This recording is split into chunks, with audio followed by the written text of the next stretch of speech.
Welcome, Derby citizens. Hey, this is the King. We are about to have the Skatetanic Temple and Team Wisconsin coming up right about now.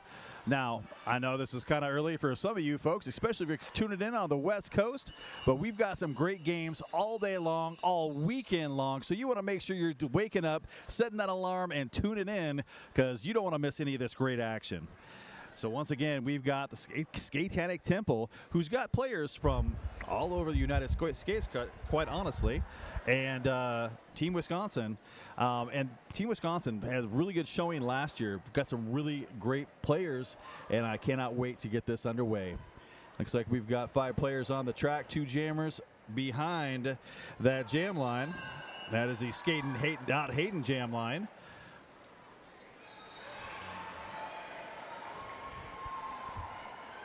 Seam Ripper is out there with a star on their helmet for Team Wisconsin. And as they like to do, I believe that is Devil's Lettuce out there for Skatin' Not Hatin'.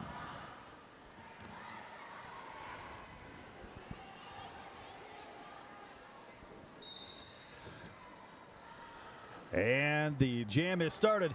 Devil's Lettuce right now is stuck back behind everyone and trying to get through on the outside line, but turning a nice little flip around an orbit on the inside line. Oh, getting knocked out of bounds.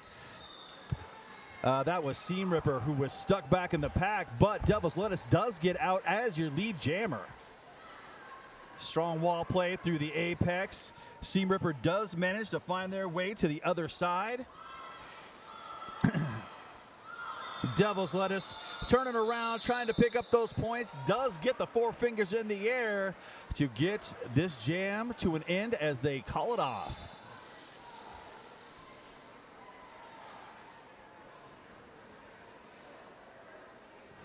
That's always a good way to get things started. You know, these skaters come out there, they've got some nerves in them. You know, it's the first game of the day, first game of a tournament, and it is get in there, get your nerves going, get your anxiety out, and get your points on the board. And next up, we've got this jam going. Skating Not Hating's jammer running up that outside line, and they are your lead jammer. And that's number 14, Baja Blasphemy. Looked like there was going to be a cap pass, but not so much. LaMarche Madness does not get through, but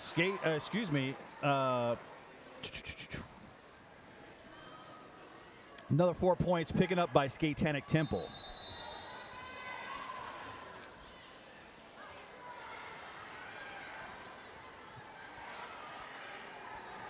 Looks like the refs are conferring about a possibility of something going on.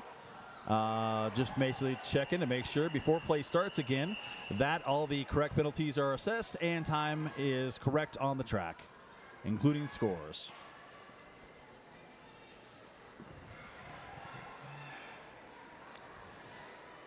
In this next jam, unless they change something, Jack B. Nimble is going to be out there for Team Wisconsin with the star, and I believe Gnarly Manson, I think, is who I am seeing from across the way. Well, they're making sure the time on the track is good before we get things started. And so far, this has been a very quick scoring, get out, get your points, and call it off type of game. I think they're still trying to find out what each team is bringing to the table. Once again, everybody's just lined up on that jammer line. Skating Not Hating, brought to you by, and it looks like we're getting ready to get back underway.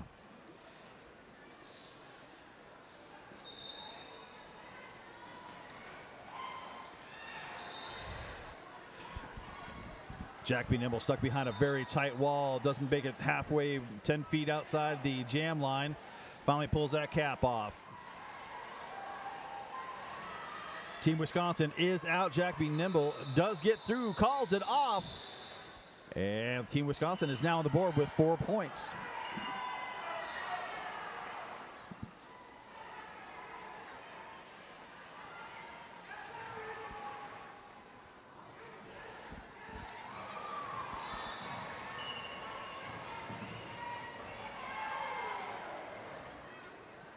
And we are going to get things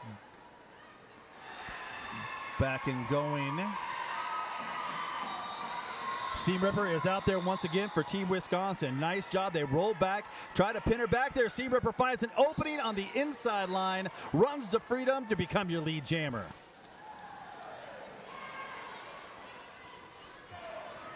Cap comes off for Skatetanic Temple.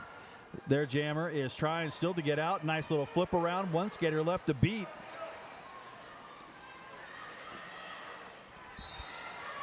Seam Ripper is in that jam, or in the wall, I should say, trying to get out, scoring them points. Calls it off, but not before 2 points putting up for Skatetanic Temple. So that was a 4-2 spread. Right now we've got a score of 10-8. Skatetanic Temple got their lead, but just by a couple little digits.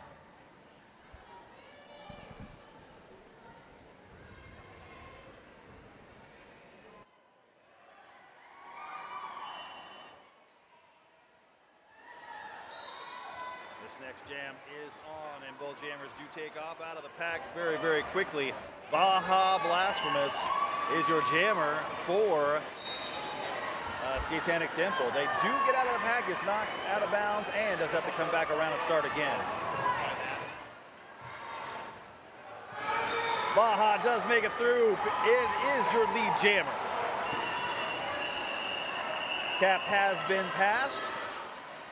Smack and Cheese now is your jammer of note for Wisconsin.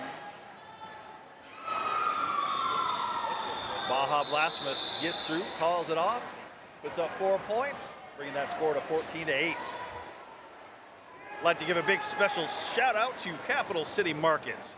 Skaters on the wheels are welcome to check out the store across the street. The store is open daily from 7 to 10. Once again, that is Capital City Market.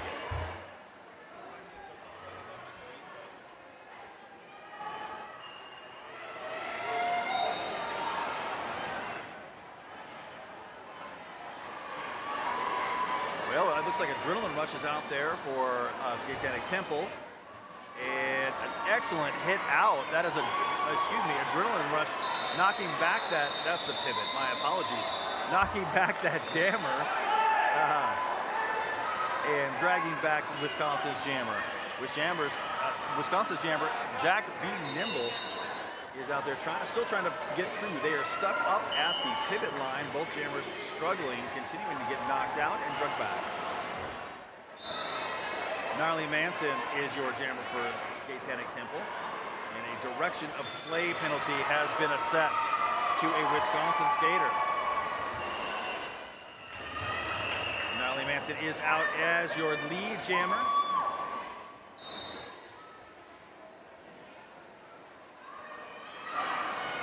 And it looks like a high block call is going to be on Jack B. Nimble. So we are currently in a power jam. Gnarly Manson, it looks like they're exhausted and calling off this jam, picking up 4 points is what I'm seeing. So Skatetanic Temple finding a way to continue to put points up on the board and outscoring Team Wisconsin. We've got a score of 18-8 with 23 minutes left in this first half.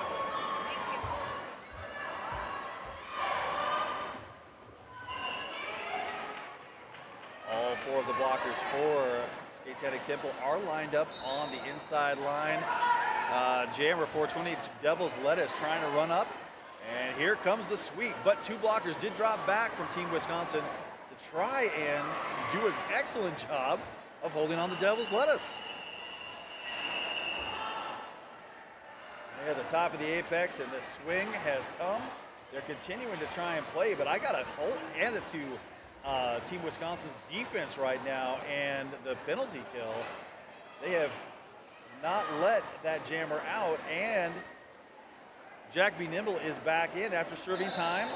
Jack B. Nimble is out as your lead jammer. Excellent work by Wisconsin to penalty kill that power jam.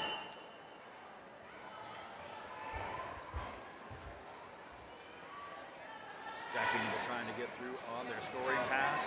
Devil's Lettuce right now getting drugged back again and trying to find a way to get through.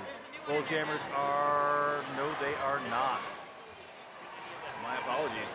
Jack B. Nimble did get out. I thought Devil's Lettuce was going to get out, but quick work by number 80. That is Thrill Show, knocking that jammer out and dragging it back.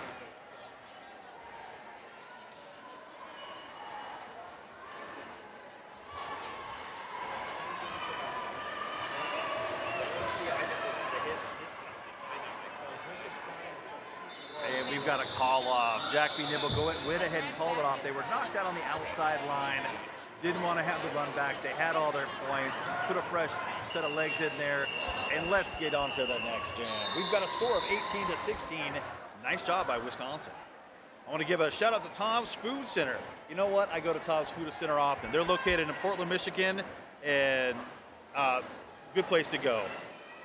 It's been the goal since 1982 for your community grocery partner to provide you with great selection and friendly service while at the same time looking for ways to make your dollar go further. Once again, that's Tom's Food Center. Allison is your jammer out there who got out first for Skatetanic Temple. Seam Ripper is trail, still trying to get through, stuck on that pivot line, gets knocked out of bounds on the inside and drugged back. And that was the drag back was done by Taylor Muck.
power jam.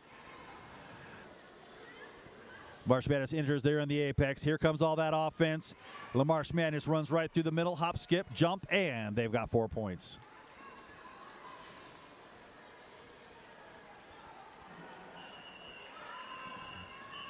Beautiful move once again to the inside, but not before they are picked up and knocked to the ground.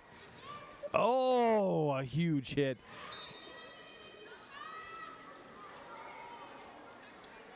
Direction of play. Yes, it was. I was wondering, that's Skatosaurus Lex. It was a pretty big direction, and unfortunately, yeah, the ref saw it. So both these, well, here comes LaMarsh back in here. They're back in scoring position. Gnarly Manson makes it through, cap in hand on their initial pass. They wanted to score their points, and they did. 3 more points put on the board for Team Wisconsin. That was a good jam for them. I believe that is 11 points in that jam. We now have a 12-point game. They are just clawing their way right back in.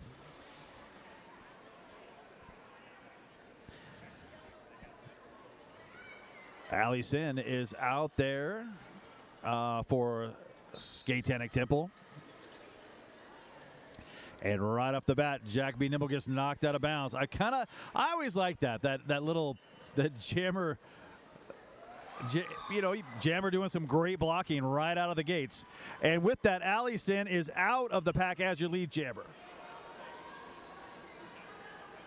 Both jammers are out on their initial. A nice little hit there and call off, I think, a point. Yes. 1 point picked up by Allison on that pass. I like it.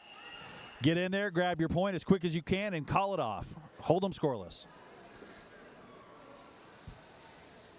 53-40. We got 10 minutes left in this first half.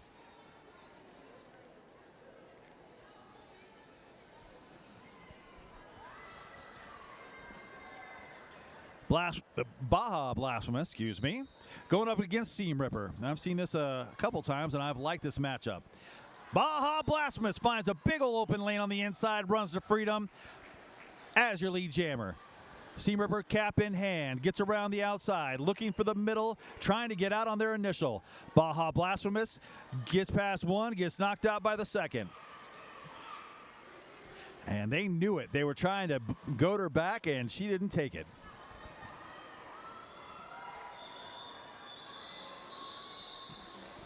Baja Blasphemous picks up 4 points on that. Nope, 3. They see that it's that ghost finger. Picks up 4 points on that, bringing their total to 56.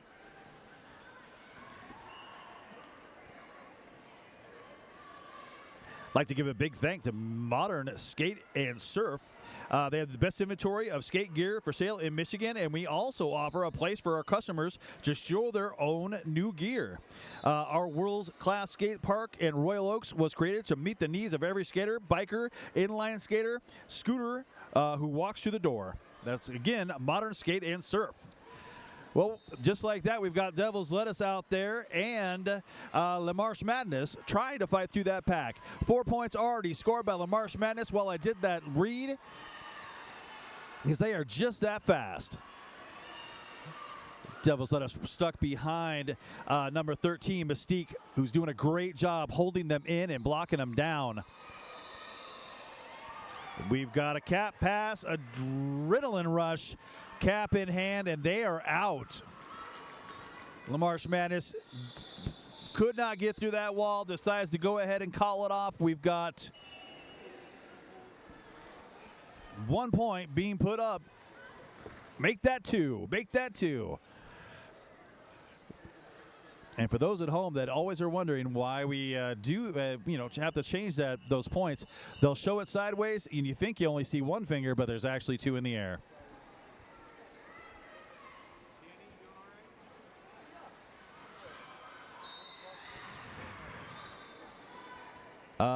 Biohazard for no, that's not.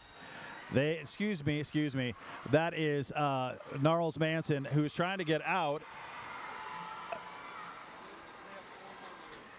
And Jack B. Nimble also trying to fight through that pack. They're up at the top of the apex. Both jammers still engaged, trying to rough their way through. Offense coming from both teams. Jack B. Nimble did get caught on a penalty. They are sitting in the penalty box, and another penalty assessed. That is going to send just the hip to the penalty box. And that, once again, is Violet Spicy Designs penalty box.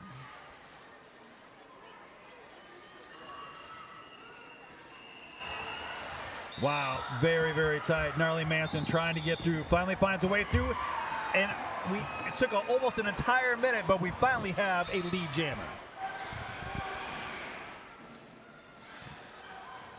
Gnarly Manson coming around, trying to catch their breath. And with that, Jack B. Nimble did get out of the penalty box, did run through, and is on their initial pass. Gnarly Manson looks back, gets their points, calls it off. 4 more points put up for Skatetanic Temple, bringing them to 60-46. Erica Van Stone's debut Memorella, Don't Let Them Eat the Baby, tells the story of how women's roller derby televised a revolution.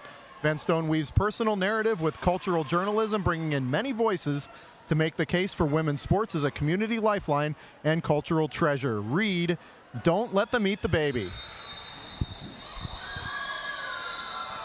I'm Danny Mack, by the way. I just jumped in, King, because it's like, you know what? You looked like you needed to learn about Don't Let Them Eat the Baby. I was while this stoppage in play. It was just a perfect opportunity. Yep, that was a great segue and in perfect timing because they did call. It looks like an official timeout. Excuse me. Yep. They're having a little chat out there.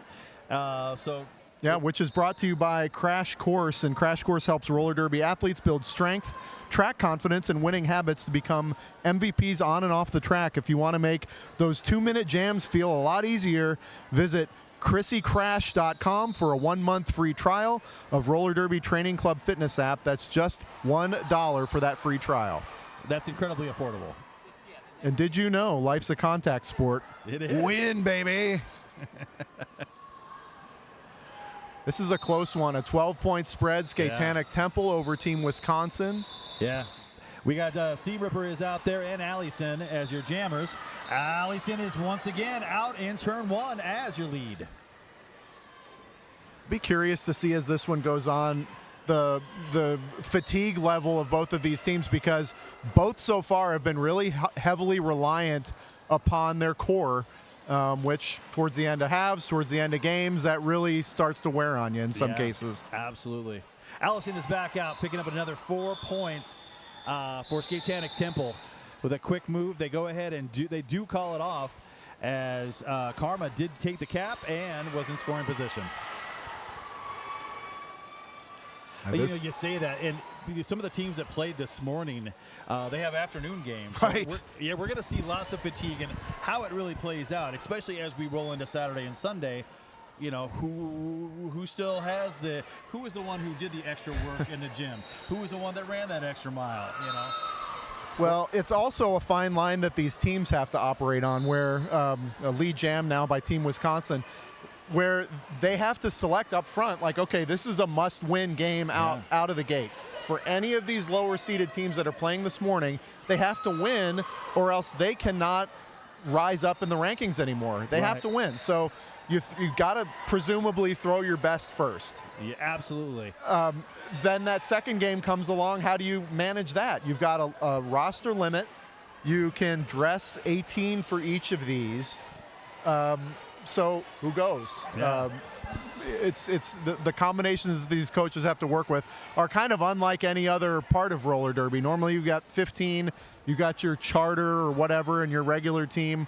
So one more trip around for Team Wisconsin, 4 more points. I was just going to say that you talked about how close this game is, and just like that, LaMarche Madness is running a little clinic right now on Skatetanic Temple. And they will tie it up at 64. Yeah.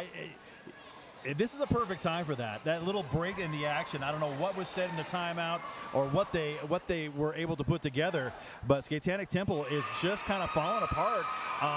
And I think that's 20 points now scored by LaMarche Madness. And Baja Blasphemous is still completely stymied by that Team Wisconsin. That whole cheese front just enveloping the jammer for Skatetanic Temple as Team Wisconsin takes their lead at 68-64. That's crazy. So more coming. Yeah.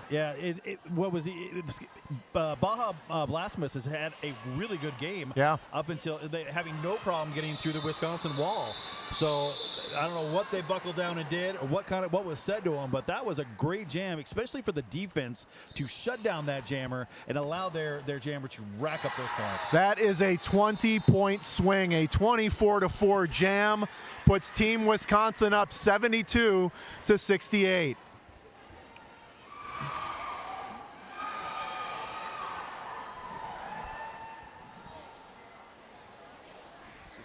Three minutes and 25 seconds remaining in this first period, and Team Wisconsin has taken the advantage. Unbelievable work by Skatetanic Temple to not only provide offense, but really sit on an incredibly talented jammer with Baja Blasphemous, the victim of so many booty blocks. Such really good teamwork. The communication for Skatetanic Temple really showed through on that jam. Or excuse me, for Team Wisconsin really showed through. Just a hip out there right now with a star for Team Wisconsin, and I think this is the first time I've seen them with a star so far in this game.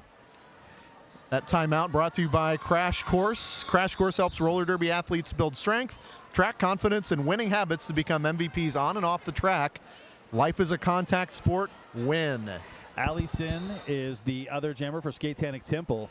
And I believe that's 4-on-4 in the blocking war. So we should have a pretty good matchup here.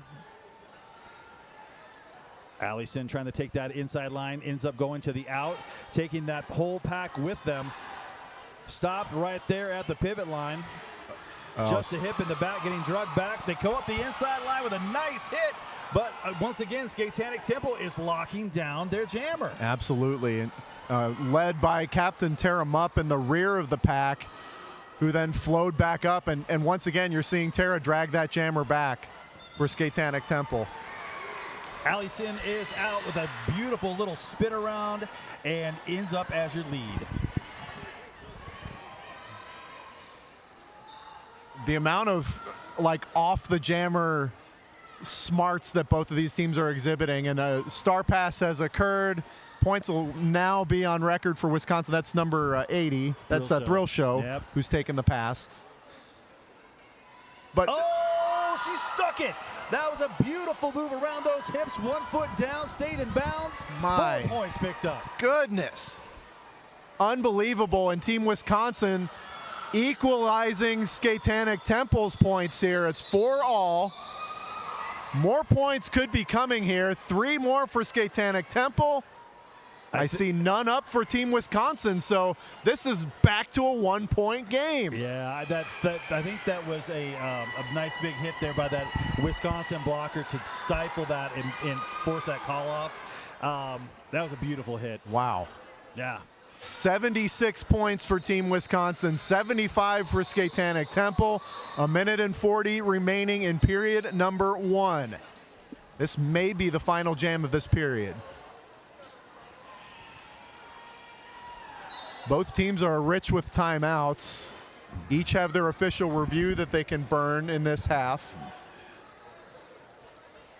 1 minute, 1 point advantage, 80 seconds remaining in period 1. That was a nice move right there. Devil's Lettuce does get out as your lead. Sea Ripper having a problem getting continually knocked out of bounds and drugged back. An apex jump. And the jammer came down, perhaps hurt.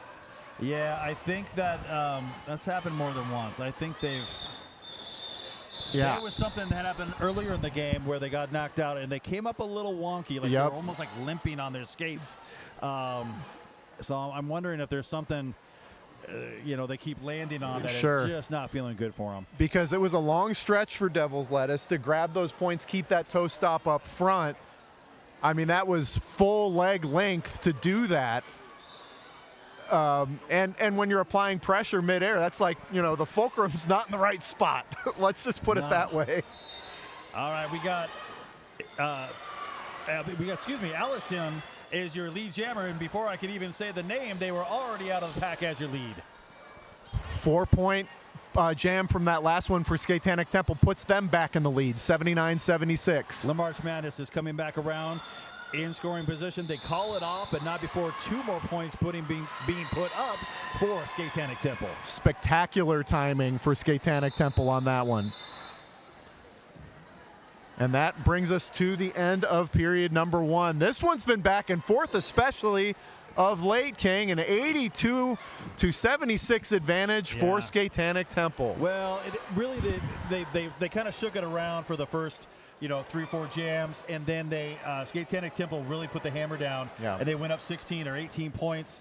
And Wisconsin had to nickel and dime their way back into it, but they did it. And they did it off the back of a huge jam, I believe, by Lamarche Madness. And that's the story of this game so far. I'm really interested to see what the second half brings, because so far it's been incredibly exciting. It sure has. Relatively low scoring, too, so those 20-point jams really can swing things one way or the other in very short order. So we'll be back after this intermission. The second half, Skatetanic Temple leads Team Wisconsin 80.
Pacific. Yeah, Had it a was corn. jammer cover on. I'm thinking Team Nebraska. No, that was Team Indiana. India. Okay. I mean, they're corn to the hilt. Okay. I'm new to the Midwest, so my apologies, everybody Yeah. at home now hating me because, you know. I mean, I'll give you this. I'm from Indiana. Nebraska is #1 in corn production. Okay, fine. I think Indiana's 2 or 3 at this point. Hey, you know, we got cornfields But galore we got here you in on Michigan. soybeans, Nebraska. Okay, and hogs. We got you on both of those. All right. So he's very passionate about this. But you know what else we're passionate about? Roller derby. That's And right. You know what? This has been, so far, Skatetanic Temple and Team Wisconsin, an intense game. We've got Skatetanic Temple right now with a lead of 6 points, but it's been anybody's game right now.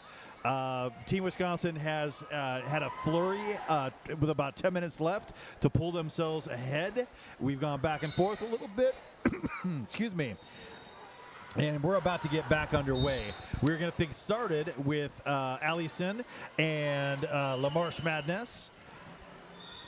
That's the king, by the way. I'm Danny Mack. Thanks for joining us from the Lansing Center here in Lansing, Michigan for Skate Wars 2025. And that's right. And Allison in this first half is still stuck in the pack, while LaMarche Madness is your lead jammer.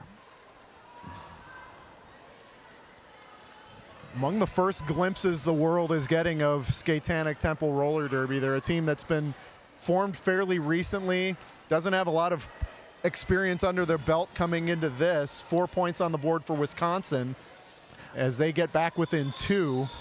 You say not a lot of experience together. Correct. They have a lot of experience. You look what all the places they're from. Yep. You got folks from Wasatch, Grand Rapids, Sacramento, South Bend, V-Town, arch rivals. I mean, we've got people from all over the place that have all come together for the Skatetanic Temple team.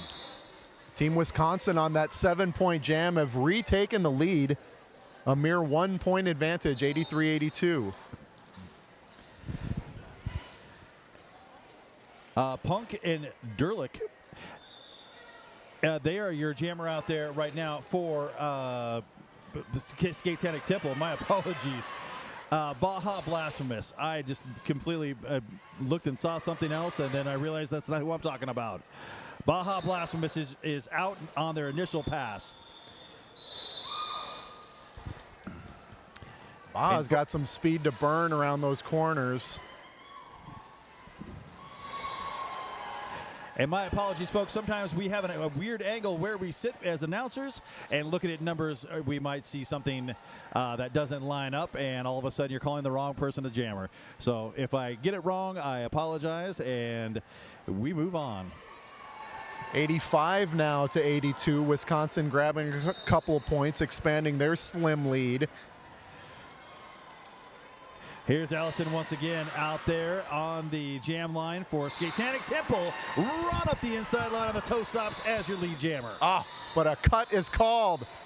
My goodness. That one had to be too close. Allison heading out. We'll think about their actions for 30 minutes as Team Wisconsin now in the driver's seat to try to expand their slim lead.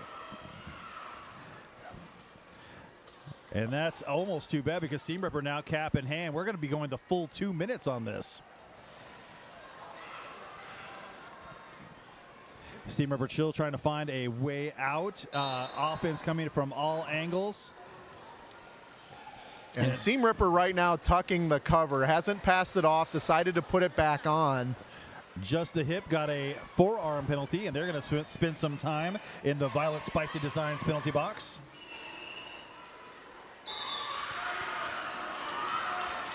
For Team Wisconsin, Thrill Show, the pivot, is still at the front of the pack. Another jammer penalty, this time for Wisconsin. Track cut. Oh, no. With 48 seconds remaining in this jam, 4 points for Skatetanic Temple, and they have taken the lead. And Allison is out there right now telling everybody to go, go, go, and they're playing offense. Dang, that was a big old hit. That was Thunder Strike, and there was definitely some thunder and striking happening. Seam Rippers standing in the Team Wisconsin penalty box. They'll come in with around 15 seconds remaining in this one. 26 seconds remaining in period number 2. Allison is back. They're going to play some jammer defense. One of my favorite things to do. You're a 5th player on the track. You should definitely be hitting that jammer.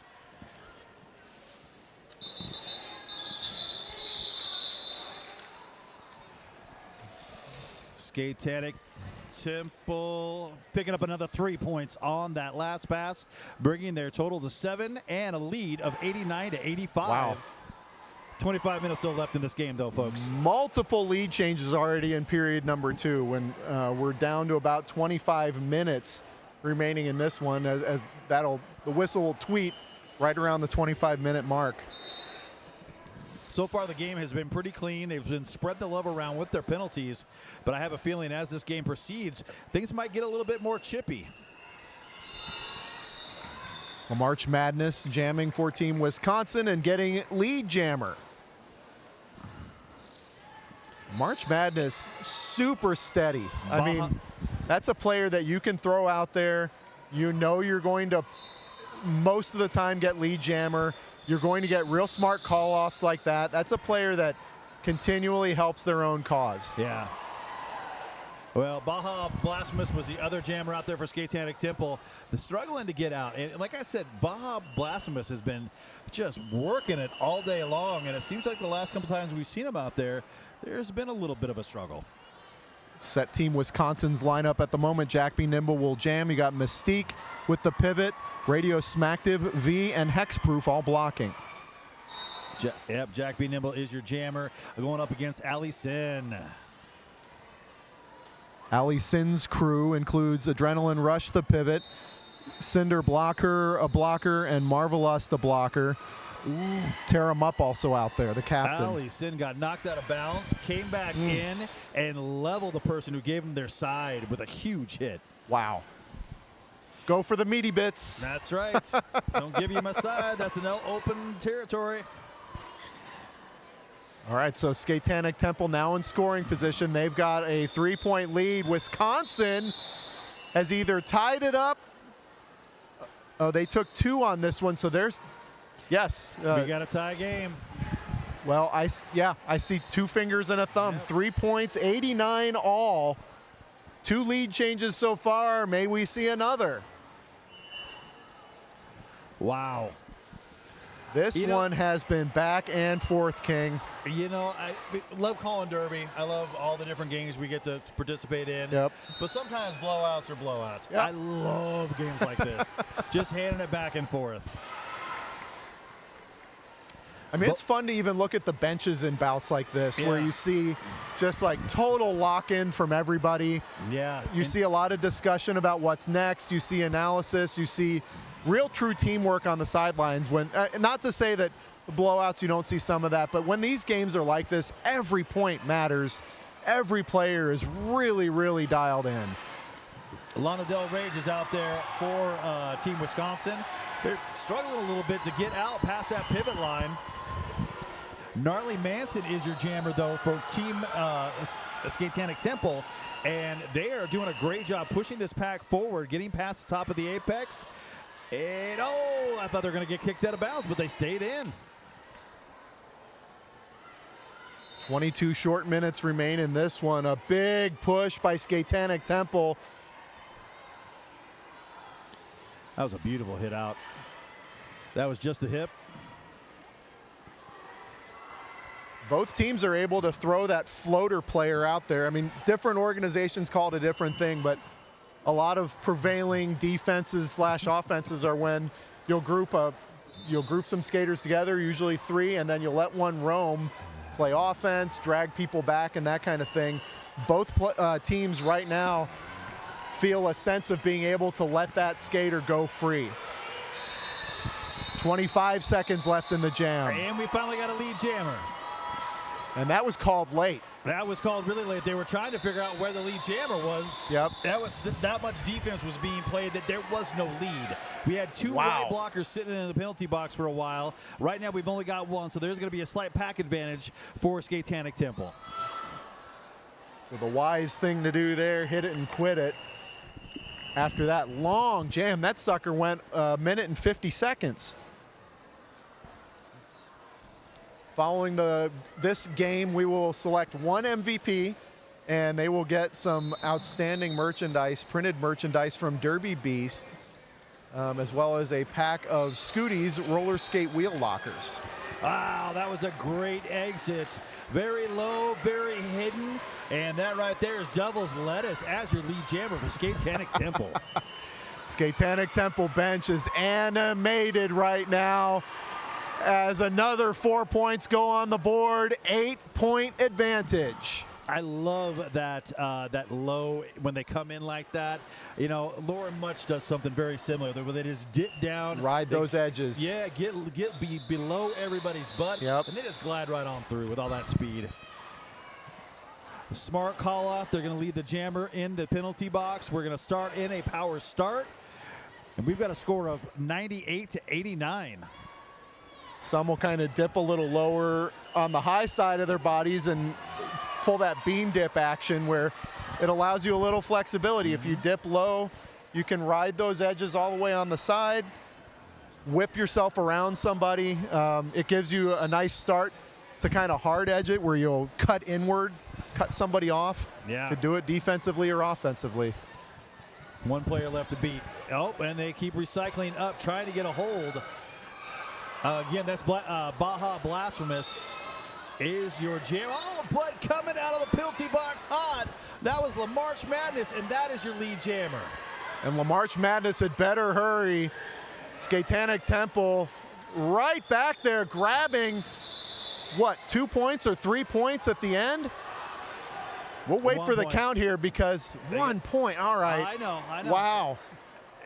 I mean, but they all talked about it, and they were like, not 1 point. All right. So I'll give it to them.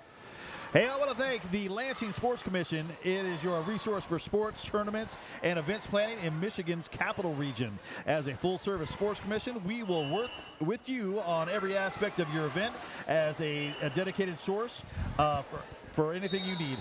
Located in the heart of Michigan, the greater Lansing is convenient to reach and easy to navigate.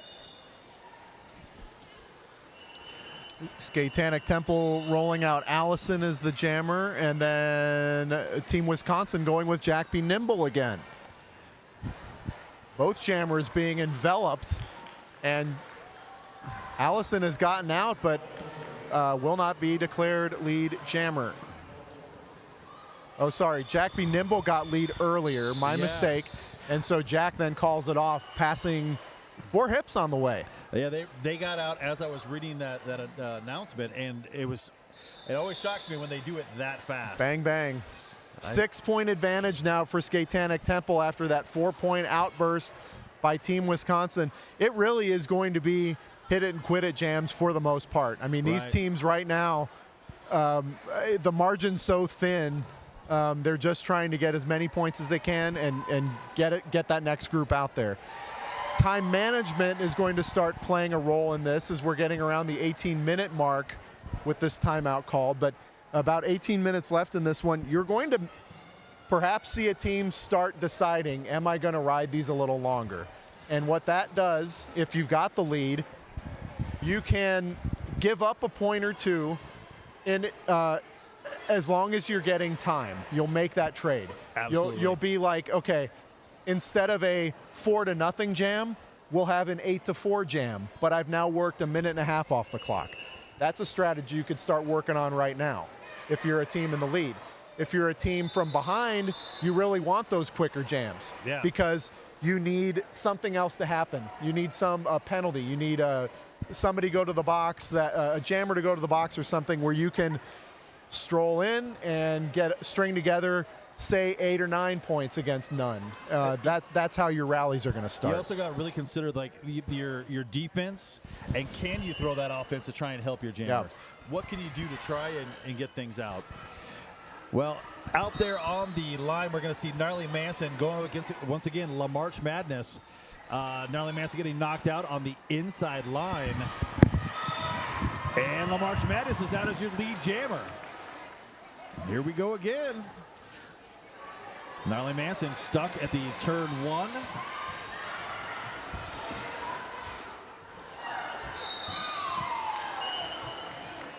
And 4 points being picked up by Team Wisconsin.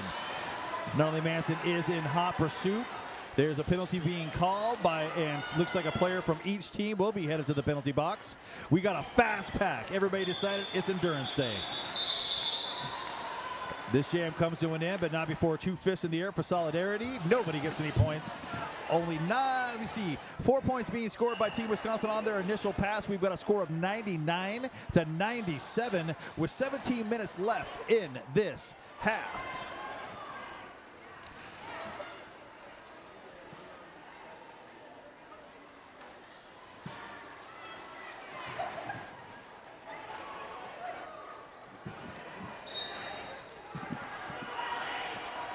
This next jam is on. We've got Ali Seen once again out there going up against Jack B. Nimble. Jack B. Nimble getting knocked to the outside. Oh, and Ali Seen just getting knocked straight to the ground. Looks like a pile up at the pivot line. And Jack B. Nimble is out. No, but a high block is being called. Blocking with the head. My apologies. Jack B. Nimble is headed to the penalty box. We are in a power jam, and Allison, I don't think that's who they want as their jammer right now if you're Team Wisconsin. You got all 4 of them blockers out there. There comes the pinch. 1 blocker left to beat. Allison is out, scoring all 4 points just like that.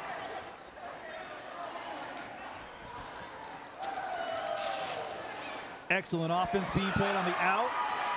Oh, and a beautiful jump, little hop, little skip, and 4 more points being picked up for Allison.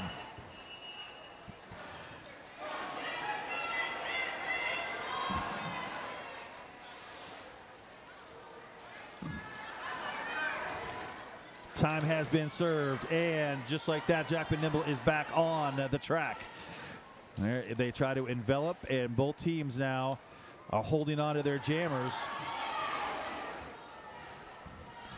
Allison, without that offense, is having a little bit of a struggle. Looks like they kind of winded themselves, but we are getting somewhat late in the game. We've only got 15 minutes left. Jack B. Nimble up front, fighting against a very strong player. And they finally got to let him go. Blocking, no forearm call. That is going to go against Biohazard, who's going to go have a seat in the Violet Spicy penalty box.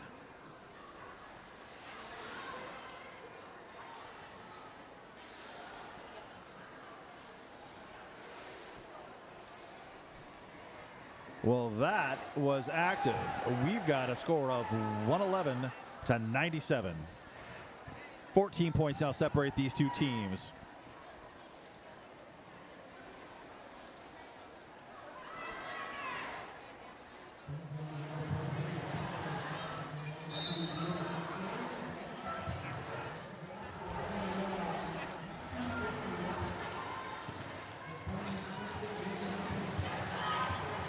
Devil's Lettuce and Seam Ripper, those are your jammers right now.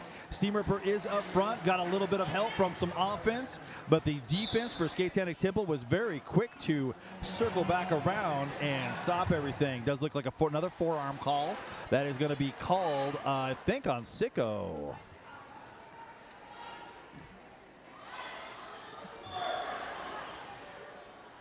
Lead jam has been assessed. Okay, that was a very interesting call. 43, Sim Reaper. She is your lead jammer. Comes in, gets a smack, and goes down out of bounds. And then Biohazard jumps up and continues to block. Excellent work. Seam Ripper is back out, picks up 4 points. 10 points now separate these 2 teams. This jam's already a full minute in. Those players have got to be wearing down by this point. 13 minutes remaining. Devils let us cap in hand, stuck in the straightaway between turns 1 and 4. Seam Ripper stuck at the top of the apex, getting pushed back into corner number 1. Oh, great push. Great push to get that pivot through. That was a fluid pass also. Wow. Another 3 more points being picked up. We've got a score of 111 to 104. Skatetanic Temple is still holding on to this lead, but by their little claws and double horns and ponytail. Yes. Cloven hooves. 111 to 104 is the score now. 7 points for Wisconsin. Gets them back within single digits again. But again, let's go back to that pass from Skatetanic Temple, because not only was Devil's Lettuce really caught in no person's land, just smothered by that defense, they also had to get their pivot back in position to receive that pass and then get a little momentum for one or two of them to get pushed forward. The amount of coordination, whether it was eye contact, whether it's whatever they were doing to communicate that, they just did that so beautifully. And that really staunched what was becoming a deep run for Wisconsin.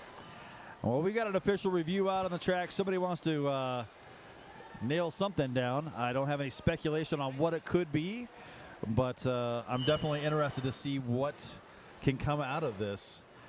Well, with some track maintenance discussion or whatever is happening, we want to shout out our friends at Modern Skate and Surf, which has the best inventory of skate gear for sale in Michigan. We also offer a place for our customers to show off their new gear.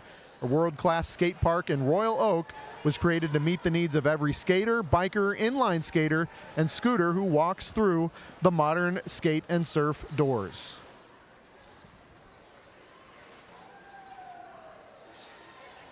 This one's been back and forth, King. I mean, more so than almost anyone we've seen in this tournament thus far. Yeah. It's a 7-point spread. Team Wisconsin grabbing their own 7 in this last jam, but there's plenty of time for this to go back and forth. You do wonder, though, at what point is Skatetanic Temple going to decide to run these things long? Do they feel like they have the wherewithal to do it? I'm not sure. It depends on how your wall is doing and how your jammer is doing. Yeah. So if you can lock down that opposing jammer and your jammer looks like they've got the wind in them where they can keep running, then you run it. Mm-hmm. But if your wall is not able to maintain and go through the few minutes or few seconds, I should say, of offense that Wisconsin will throw at you, you don't. Yep.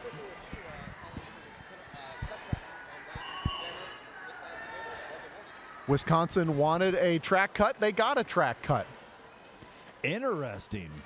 Or excuse me, Skatetanic Temple pardon me, you had that mixed up. That's okay. Skatetanic Temple wanted a track cut on Team Wisconsin, and they got it. So it pays to have a referee as your head coach, is the case with Skatetanic Temple and Bon Appetit. That is really unfortunate because, here we go. They just came off getting that momentum off that last jam. You got 7 points. You're getting this a little bit closer. And now you're starting in a power jam, and we're going to see Gnarly Manson out there and the opportunity to score hopefully a bunch of points for him. That team timeout and review brought to you by Crash Course. Find out more at chrissycrash.com. One player left to beat. Direction of play penalties. Oh, but that's actually going to be awarded to Skatetanic Temple. Gnarly Manson does get out. Jammer is standing in the penalty box. All right, so full, not full strength for each team, but both jammers are back in. One player remains on the bench for Skatetanic Temple.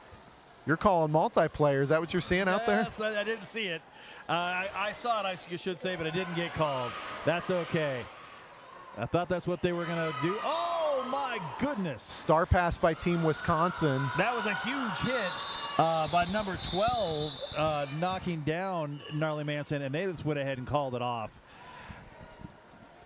seam ripper, really put the pressure on, grabbing that star, coming right out of the gate, and sneaking a point at the end.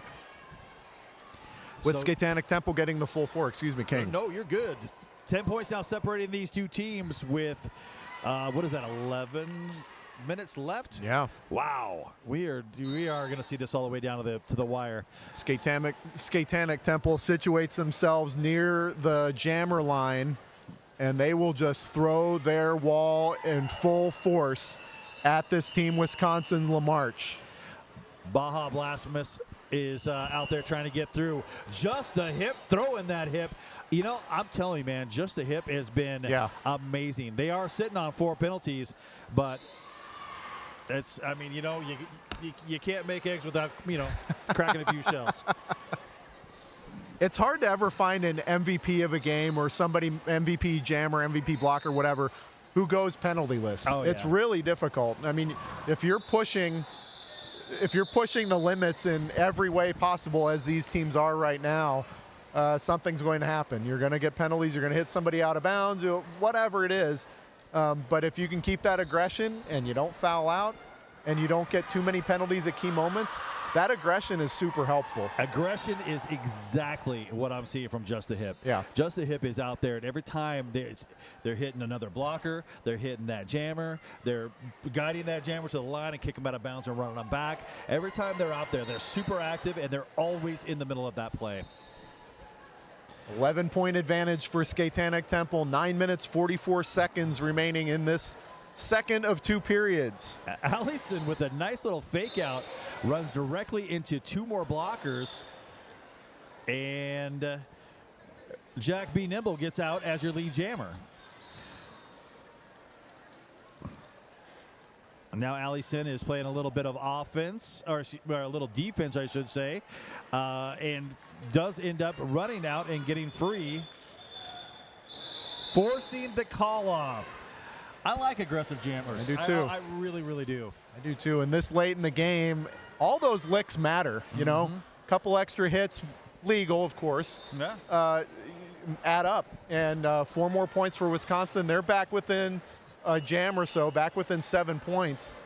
Skatetanic Temple, though, this defense has really come into its own of late. And I understand to some degree running short jams. But I'm going to say, if I was out there, and believe me, I'm not. However, if I was out there and I got a lead right now, I'd be running them long for both teams. Yeah. For Skatetanic Temple, you want to eat that clock. For Team Wisconsin, you want the chance of a mistake from their jammer so that you could build that score. Dinking and dunking right now, probably not the way. I mean, it's not the way I would advise. I'll say that. Mystique out there as your jammer, first time for Team Wisconsin. And they're out picking up 4 points. This is getting more and more interesting as that clock ticks. Team Wisconsin electing, I see some wave around, like keep going within 3 points here. Skankosaurus Lex with the cap in their ham as the pivot does manage to get out of the other side of that pack, but Mystique continues to run through.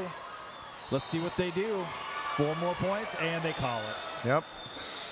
But we've got a lead change. 8 points put up on the board for Team Wisconsin, and we've got a score of 116 to 117. Wisconsin in the lead. Lead change number 4 for this second period. Can you believe it? No. Skatetanic Temple down by 1. They've led most of this second period. That early part of it was anybody's game, and we're right back to that. Team Wisconsin, that was a crucial 8 points. 7 minutes and 11 seconds to go. LaMarche Mattis is out there with the as your jammer for Wisconsin. LaMarche Mattis makes it to the other side in corner number 1. They're your lead jammer. We got a cap pass. Biohazard now has that cap. They're getting glided out of bounds on the outside of corner number 1. Yep. Team Wisconsin backing up, and a track cut called on a blocker for Skatetanic Temple.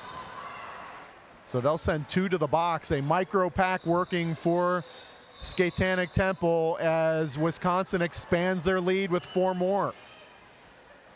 Oh, what a nice glide through right in the middle of the apex. That's really the sweet spot of the track. You got all that room to run and move, and our team is definitely helping them out.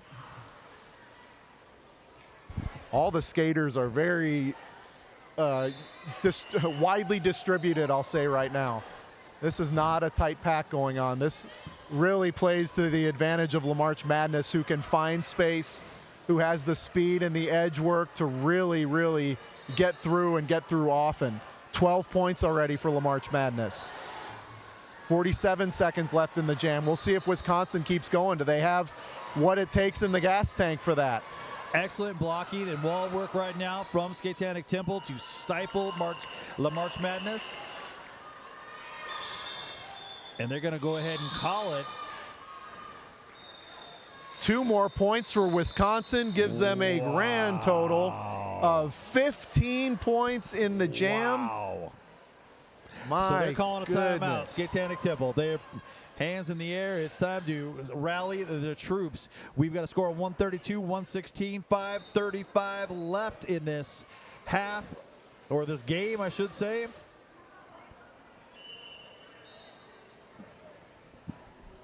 Yeah, a 16-point advantage. Right now, it does not appear to be a safe lead. The way these teams have gone back and forth, that is not a safe lead. Even, you know, racking up 15 like that, Skatetanic Temple's fully capable of doing that themselves. This is why you always want to have a couple timeouts in your back pocket, especially when you're in a close game. If you're in a blowout, it ain't such a big deal. But in a close game like this, you want to be able to manage your clock. You want to be able to slow it down, stop the clock, rally the troops, figure out exactly what you're going to do to get your jammer out, get lead, and control the next jam, because that's what's going to dictate if you can win or not. And give them a rest. Give your players a rest. There's opportunities sometimes where it's wise to call an official review on something that isn't really a review to buy some more time. That's a trick you can use in your back pocket toward the end of these games. But you're right, King. I mean, right now those timeouts are worth their weight in gold, and a 16-point advantage for Team Wisconsin. Skatetanic Temple has got to pick it up. Baja Blasphemous and Jack B. Nimber, all your jammers out there. Baja Blasphemous jumps to freedom. That's how it starts. Efficient lead jam. Baja Blasphemous has had a hell of a game too. Star pass successful as Team Wisconsin will come out and they're in scoring position. Baja Blasphemous deciding to keep going or nah. Nah. And we'll end it. Up. They got 5 minutes. Make it.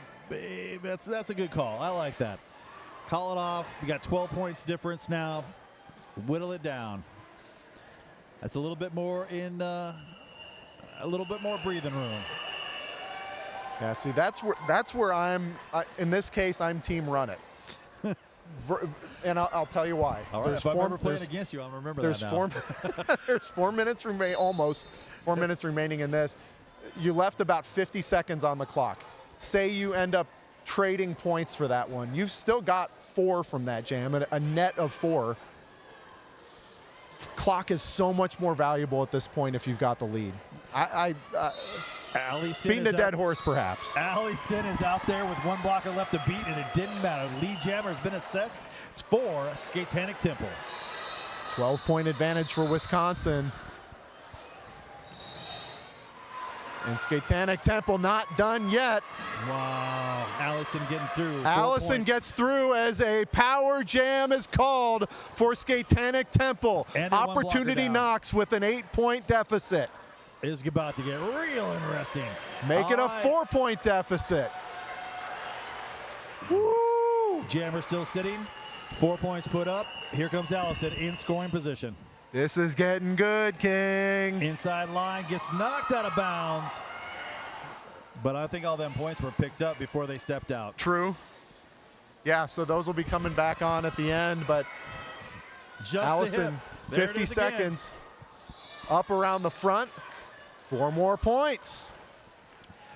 So a tie game on the board, and again, like you pointed out, Team Wisconsin has points coming. Just the hip, taking the jam cap. Gets through 1, gets through 2. They are out. They can try to stop the bleeding. Just the hip coming around. Will Skatetanic Temple stay on it? No, they'll call it off. But I think they at least picked up 2. They're going to confer in the middle because they don't like it when I get to call the points. Wow. Yeah. 3. We've got a lead change.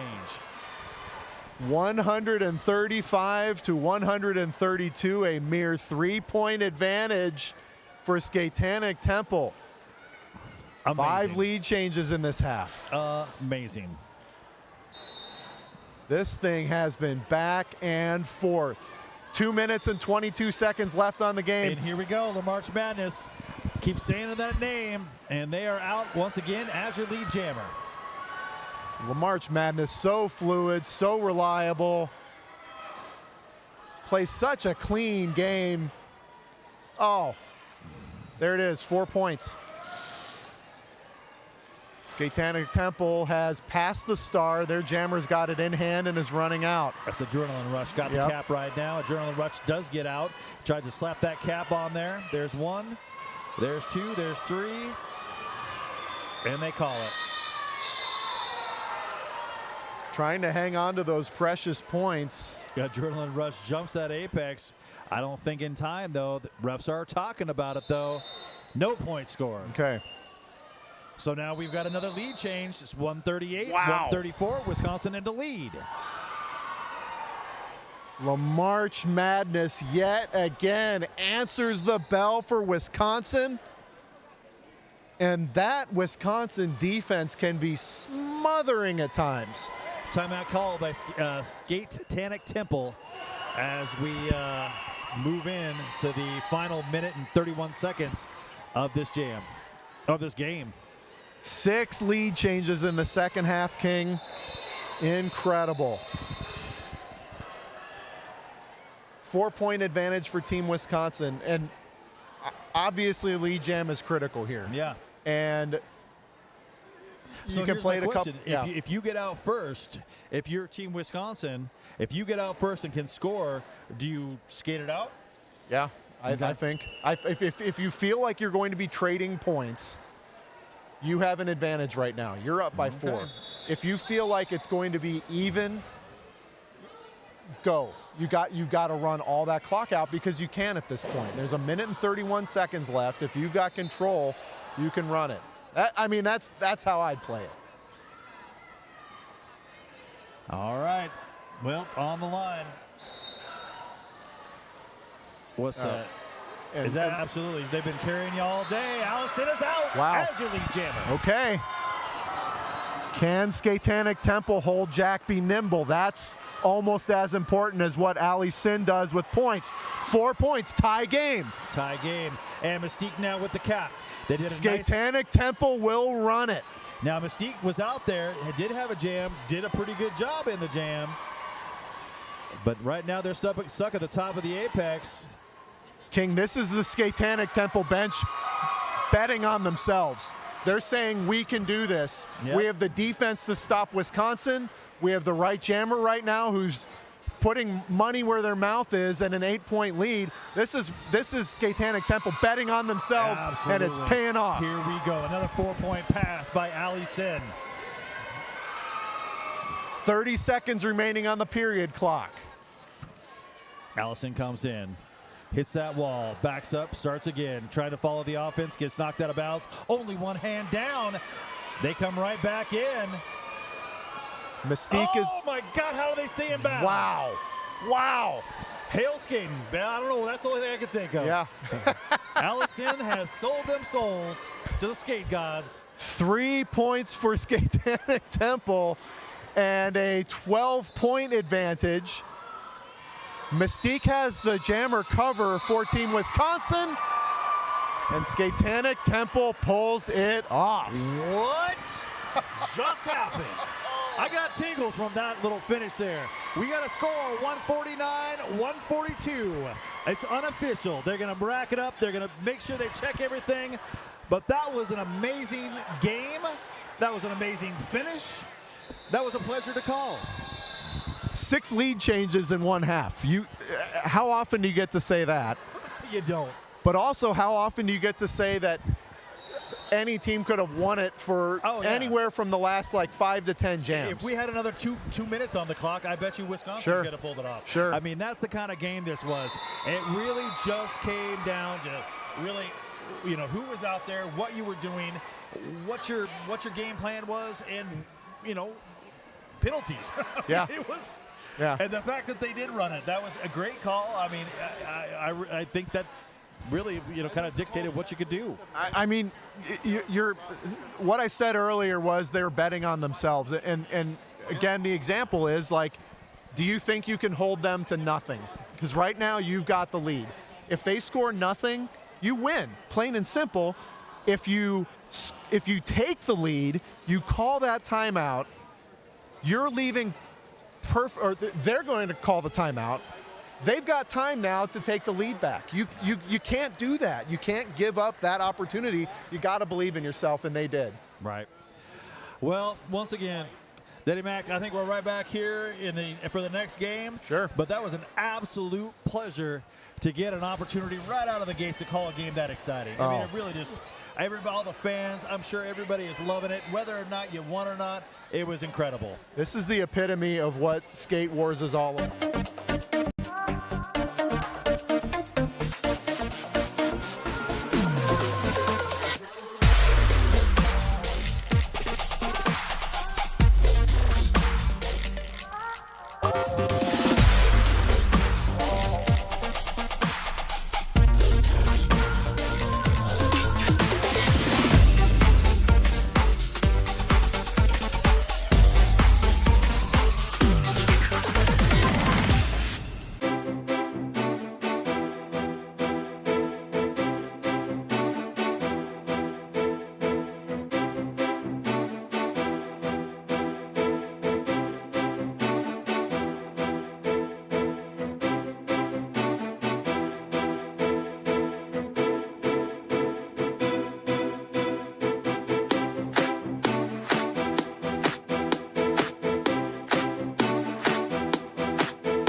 Well, welcome back, Derby citizens. I am the King, and I'm joined with Danny Mack. We are going to be throwing down Texas All-Stars going to go up against API Fury. I'm really excited about this game. We just had a great game before this. It's been a full weekend so far or a full Friday, I should say, of great games. And we have a full weekend of great games. What do you think, Danny? Well, this is where sort of the interesting potential upsets start happening. This is that second part of day one. So you've had this morning full of the lower seeded teams having to win to then play these higher seeded teams, which is what we have right now, number 5 ranked Texas and number 11 ranked team API Fury. API Fury stuck behind a very, very tight wall. That's Amperslam taking the cap off, finding a hole, but there's a 2-wall up front to try and hold on.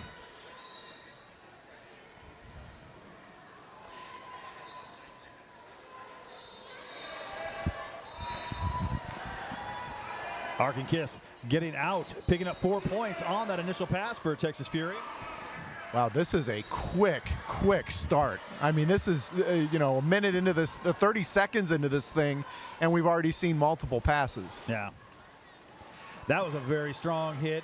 You know, anytime you give your side as a blocker to a jammer like that, it's an easy target for them to knock you right to the dirt.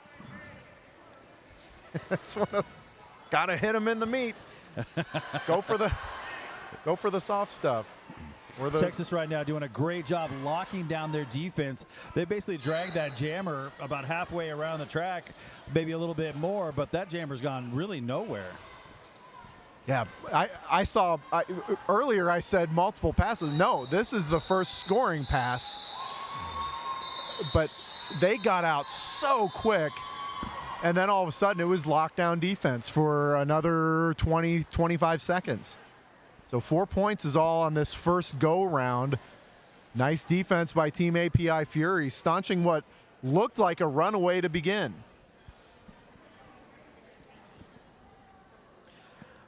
Jammers to the line. Malice in Wonderland, that's for Texas, and then Dim Sum Damage going for Team API Fury. Looks like they're having an official timeout real quick. I think there's something. Oh, there was something going on with the score. That's what they had. All right. Well, that official review brought to you by Crash Course, which presents Derby in Paradise, a 7-day roller derby retreat to recharge your body, ignite your game, and connect with new roller derby friends on the coast of Nicaragua. Visit ChrissyCrash.com for dates and details. You know, I've heard that was a wonderful thing for skaters to go do. I've talked to some skaters who have done it. They all loved it. Nice. Had a great time. So this will be jam number 2, almost a full 2 minutes into this. Texas immediately lead jammer. Yeah, ran up that outside line. There was nobody touching them. Did some damage. Skating through. Oh, found an opening on turn 2 and is out of the pack. Dim Sum Damage chomping up track as Malice in Wonderland taps the hips with 4 on the board. More for Texas. You know, it was a good job trying to hold on to that jammer and push them out of bounds, but you got to take them all the way to the line. You can't just, I always call it jazz butt, where you're kind of like gliding to the line, but you're not quite going all the way there. You're not going to stop a jammer like that when you do something like that. Yeah. Texas will take the back of the line, as seems to be their want. And they're closer. That's why you switch benches at half, is because you can't. If teams want that back line and they're right by it, they're going to take it. Well, it looks like we're having some scoring issues on the scoreboard. Currently, it shows 8-3. I do know that there were some points put up there. It's just probably a technical malfunction, and we're going to get things back underway here in just a few short seconds. As they're conferring, we'll take this opportunity to thank Lansing Sports Commission, which is your resource for sports tournaments and event planning in Michigan's capital region. It's a full-service sports commission, and they work with you on every aspect of any event, and they're as dedicated to the success of your event as you are. Located in the heart of Michigan, Greater Lansing is convenient to reach and easy to navigate. The LSC, Lansing Sports Commission, is ready to help plan and support your next event. They've rolled it out extremely. Sorry, King. They've rolled it out extremely well here in Lansing for us. Oh yeah, no, this has always been a really good event. I've been to Mitten Kitten here and Skate Wars here, and I love coming to this building. Well, they fixed the score. We've finally got a score up there of 12-3. Texas obviously doing really well in their jammer rotation. Velocity Raptor is out there as your jammer for Texas. Following some offense up the line, there's one player left to beat. In the back, T-Bear is getting dragged all the way back to where they started at the jam line. And they are still stuck in that pack. Velocity Raptor is out as your initial lead jammer. Oh, what a beautiful move. Bouncing on those toe stops to get up the inside line. Picking up 4 easy points. That was Velocity Raptor for Texas All-Stars. So they're piling it on early. There's a good bit of fluidity going on to Texas's game already. They're really commanding the pace inside that pack. They're owning the position too. I mean, API from the start, from right off the jammer line, they're owning. They're just taking whatever position they want. So 8 points already. Here comes 4 more. T-Bear having a struggle. Got the cap in hand. Just got knocked down to the inside line. Now they're trying to fight their way through to try and get that jammer out.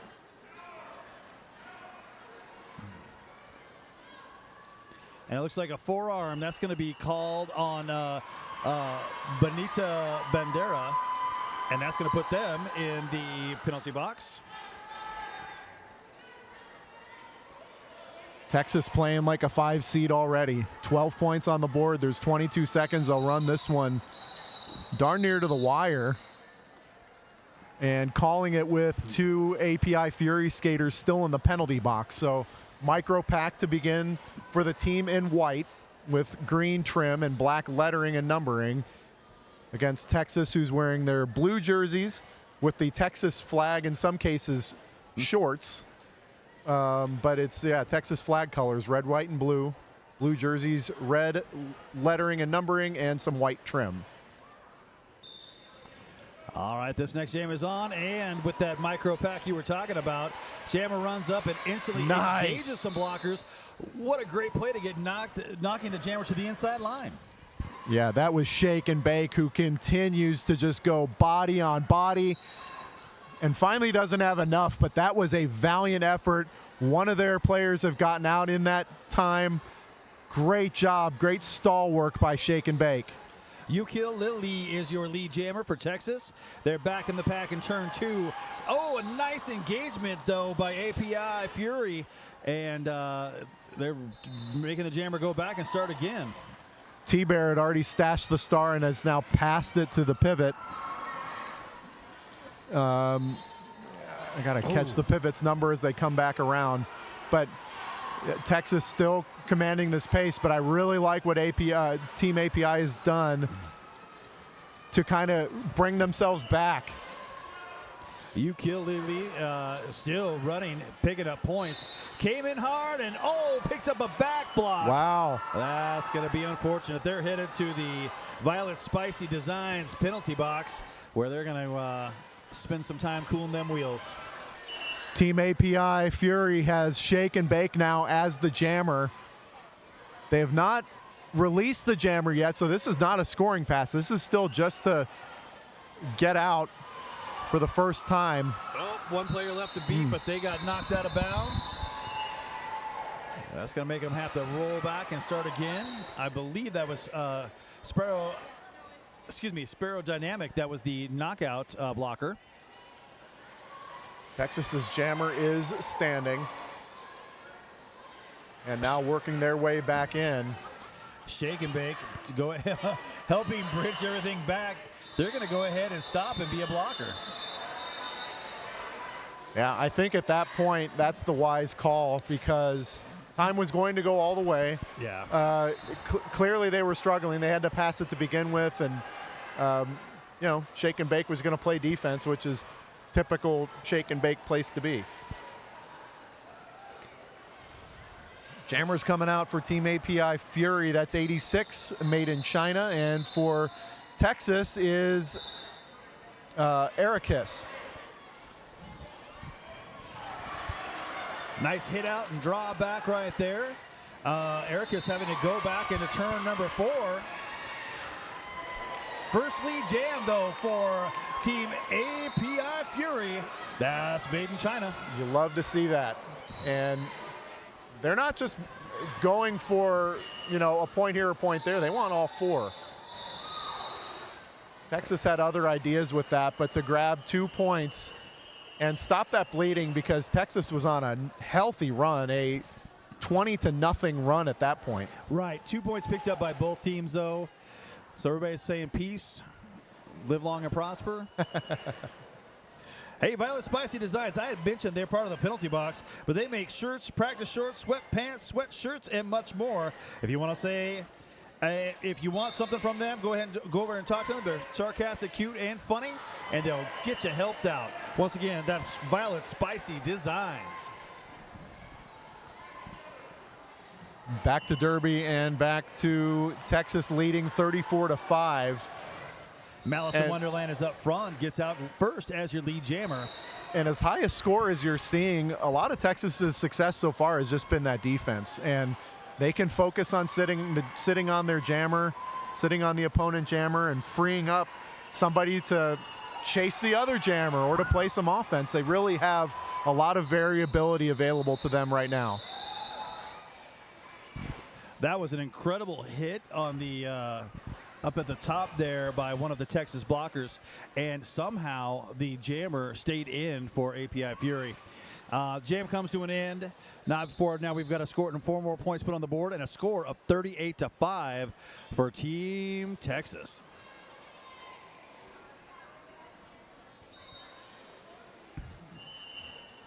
When you look at the brackets, Texas ranked 5th, but this is a team that any tournament they enter, they're going to be one of the favorites. It's a matter of can that Texas, the one in big lights, can they show up solid all the time? But is it a team that's going to, you know, set the house afire? And right now, this 38-5 score, I think we're looking at a team that's really going to be tough to beat. Well, Texas has always had like a good program. Sure. You know, Texas Houstoners, birthplace of modern Derby and all that. Yeah. So you know, you're bringing basically all those folks from Texas. This is what you get to see. And with that, finally getting out of the box, Amperslam, with cap in hand, slaps it back on their helmet on their initial pass. Texas will go to the inside and take a grand slam. That's Velocity Raptor from Texas out there with a star on her helmet.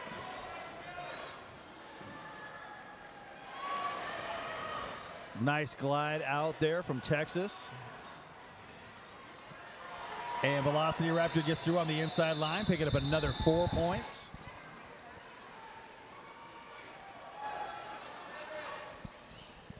Amperslam struggling once again to get through on this pass.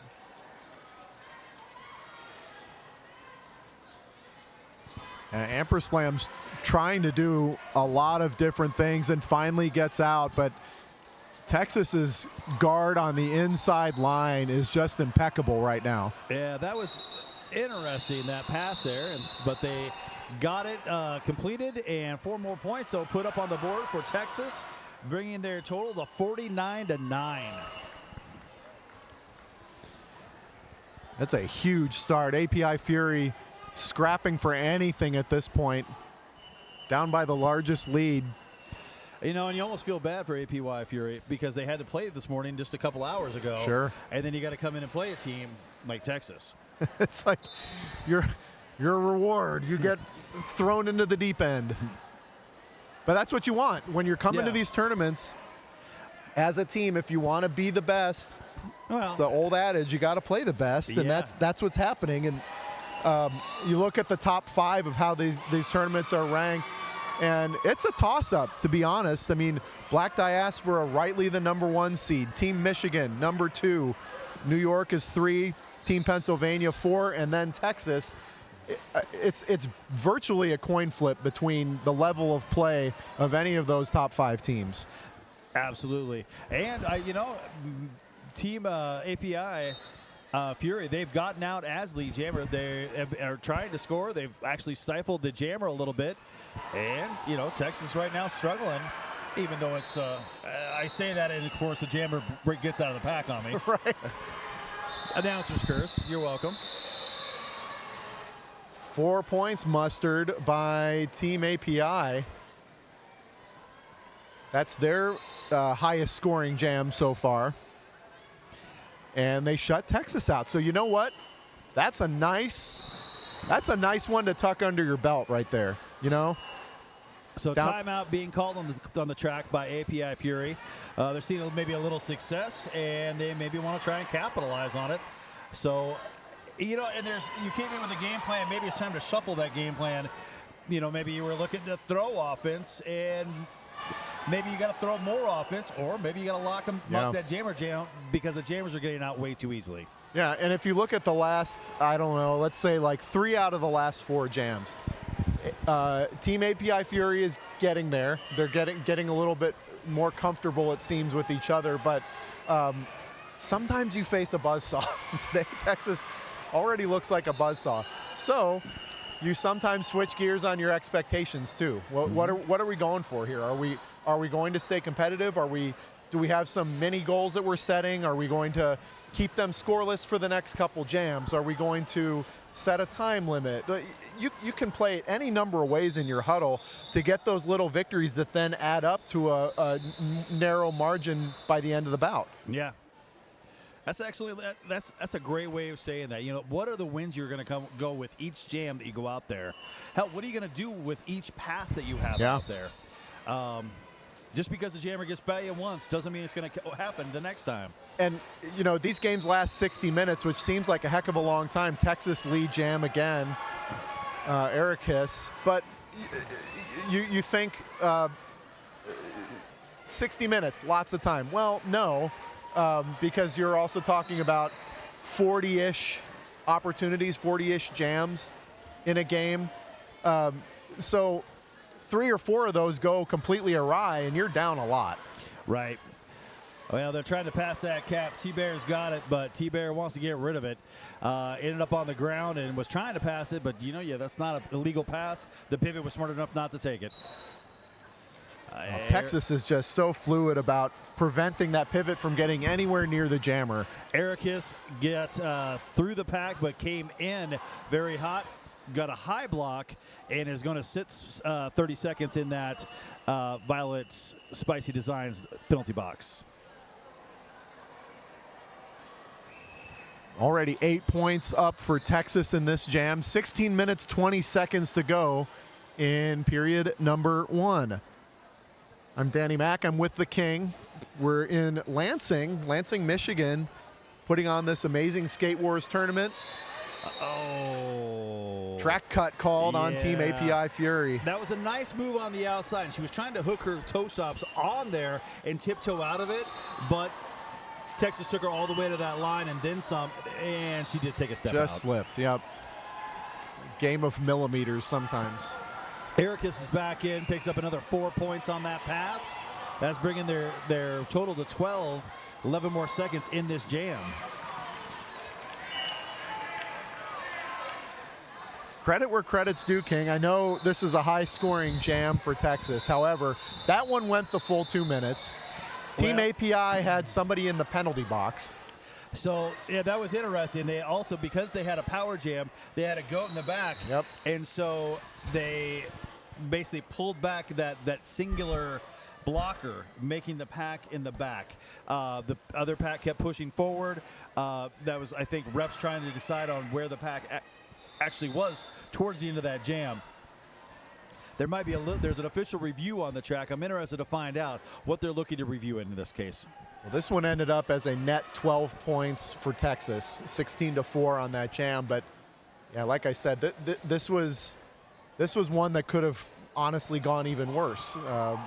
Team API, I believe, has their jammer's still in the box, so it'll be a power start for Texas coming out, providing nothing changes. But this review is being discussed at the center. We'll endeavor to try to hear what this review is. sometimes we get someone coming over to tell us, sometimes we don't. You know, Skating Not Hating is our Jam Line sponsor, and they've been around since 2014, owned and operated by Javelin, who skates for Kalamazoo Roller Derby. They are also on Team Michigan, and they also coach Kalamazoo's Killer Bees. This small shop has huge benefits, then you should check them out. Skate Not Hating offers skate packages, protective gear, wheels, and accessories with a full line of apparel. So, once again, check them out. That's Skating Not Hating, the sponsor of our Jam Line. The official review continues. This one brought to you by Crash Course, which helps roller derby athletes build strength, track confidence, and winning habits to become MVPs on and off the track. Want to make 2-minute jams feel easy? Visit Chrissy Crash, that's K's for each of those words, ChrissyCrash.com for a 1-month free trial of Roller Derby Training Club fitness app, and that's for just $1. And if you've ever seen any of our videos, they're actually really good. They're very informative, very educational. Breaks down like what a skater should be doing on the track. So definitely worth your while, especially try it out for $1.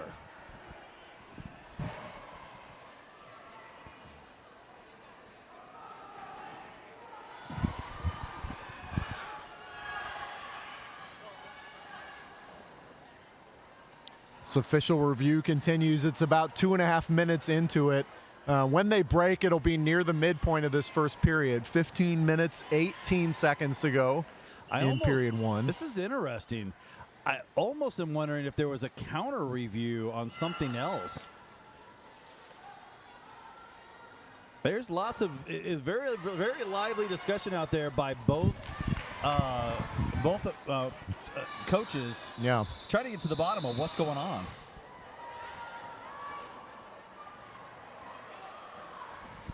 The skating officials on this one are, and some non-skating officials too, are really having a philosophical discussion out there. Scruff Canuck, Ivy Drip, Catastrophe Steve, Snap Smear, the Swoley Mammoth, Guinness, You Know I Know You Know, and Dahmer's Daughter, all the skating officials for this bout. Can't play derby without them. Oh, and no. We have had some, some of the top officials come to this tournament. It's all around, it's a great experience for the skaters, for the fans. Hope it's great for you listening and watching at home.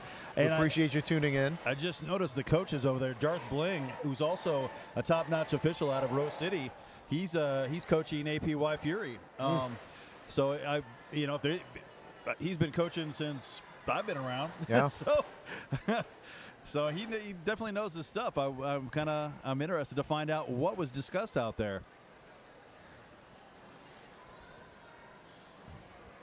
Well, going back to, it's not related to this bout in any way, but going back to the bout you and I had right before this. Wow. It was Skatetanic Temple making their Skate Wars debut against Team Wisconsin, who is a relative newbie to this tournament. Just duking it out. 6 lead changes in 1/2. I'm still buzzing over that one. That was a really good game. Matter of fact, the game prior to that on track 2 was APY Fury, and they won that by 2 points at the very end. We've seen some really good games, and it's so much fun to see games that are this close and this competitive with this level of intense skaters coming into Lansing here. Because it brings a lot of excitement. Well, Texas last year was victim of one of those really close ones. Finished in the 9th position after losing by 1 point against New York. That bout, if you were here for it, there wasn't much of a roof left in the place, to be honest. I remember that. All right, we are back on. The official review is done. They didn't tell me what it was, but that is okay. We do see this is a power jam start. Jammer having a hard time. I'm going to have to give a nod to APY Fury. They knocked 20 seconds off that jam.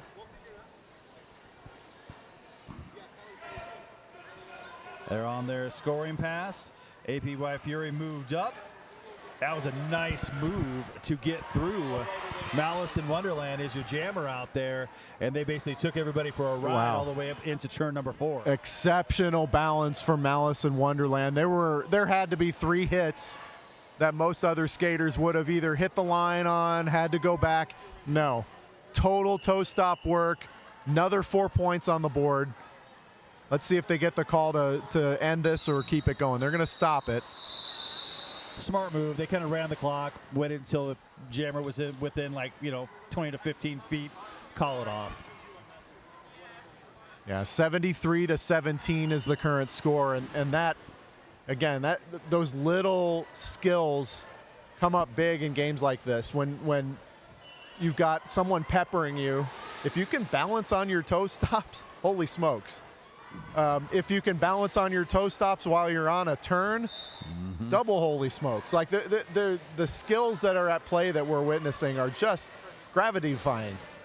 Made in China getting knocked down at the pivot line, having to fight against a 3-wall, make that a 4-wall now of Texas blockers.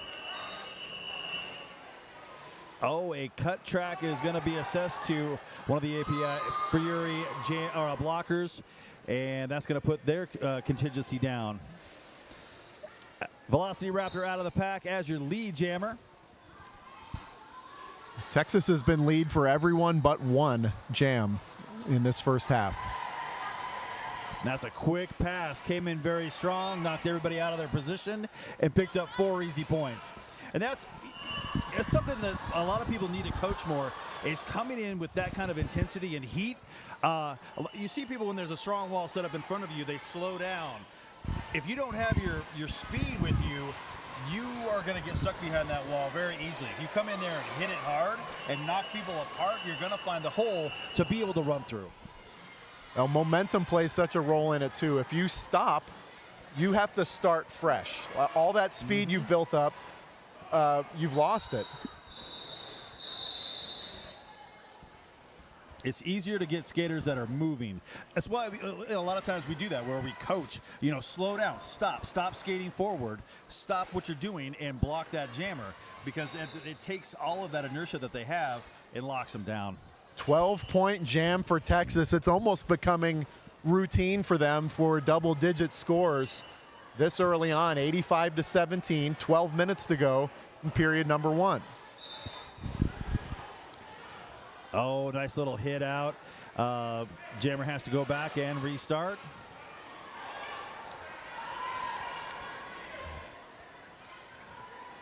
Ukulele is in the pack right now, trying to push their way forward. They're at the pivot line. Nice lockdown, though, by these blockers from Fury team to lock them down, kick them out, drag them back. And a pile up at the rear of the pack, everyone trying to fall as small as possible. Yeah, I was going to say there will have to be some penalty assessed on that one. And that's always too bad. You fell small, you still get the low block. Yep. That's the trauma door that'll head to the penalty box for Team API Fury. Texas dragging the jammer backward as they will bridge in the rear. Sabity Story is having a hard time with those blockers from Texas. Got the cap in hand, but still not able to get out of that pack. Gosh, the recycling that Texas is able to do. Let's reverse in our minds how that jammer for Team API Fury just got there. They got dragged back. All right. Texas bridged 3. As the Team API Fury jammer came up, they collected as 3, and then one bridged forward and started playing some offense. Yeah. So there's these minor adjustments that they continue to make as Team API Fury gets out after a star pass, and Ukulele's the lead jammer, but Sabi Destroy is now the jammer of record taking that star. Sabi Destroy still in the back, trying to fight around that wall. It's a nice 2-wall being played, and this jam comes to an end. Yeah, you think this game, as big as the hits can be and as fast as this sport can be and as much balance as it takes, you'd think that it's grand gestures that win everything. No, it's not. It's little adjustments you make where if you have the availability, you have 2 skaters drop back instead of 3, and then you free one up to play offense. It's peppering a skater near the line so that they either fall out of bounds or they feel like they've got to go behind you to reset. It's tenacity that wins over everything every single time. Ericus is out first for Texas as your lead jammer. Amperslam still stuck in that box. 2 players left to beat, but they are definitely beating that jammer into place. They have fully reformed, held them long enough.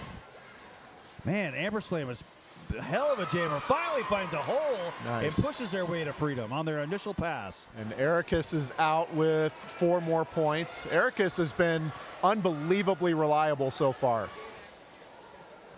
Nice little bit of offense to strip off a blocker from API Fury. I like what they're doing here. They're trying to get their jammer free, stripping off 1 blocker at a time that's being that gnat, but their recycle of Texas just relentless. It's brutal, and it's stuff at the top of the pack. It's stuff that when they drag someone back, they're communicating well enough on their bridging. It just, they cover. Everybody's got 5 skaters out there maximum. Texas looks like they've got 6. I mean, they really cover the ground so well. There is a forearm penalty, and that is... yeah, Ericus going out. So power jam for Team API Fury. So if they can get a little offense going here. And that's exactly what they need. They're kind of stacked up in the back, and they've got somebody. They've got their goat, and I like what they're trying, but oh my goodness, they are having a rough time trying to hold on to that blocker. There it is. Love it. 4 points. Yeah, Team API Fury, again, at this point, trying for those victories. You need some moral wins, whether you win the jam or not. You got to get some of that confidence back. This is a capable team. This is, they got through. Oh, they did. They picked up all 4 points. Wow. Ericus came out of the penalty box very, very hot and heavy, got through to pick up those 4. That was amazing. Heading over to the sideline, too. Knew they got those points. Wanted them all.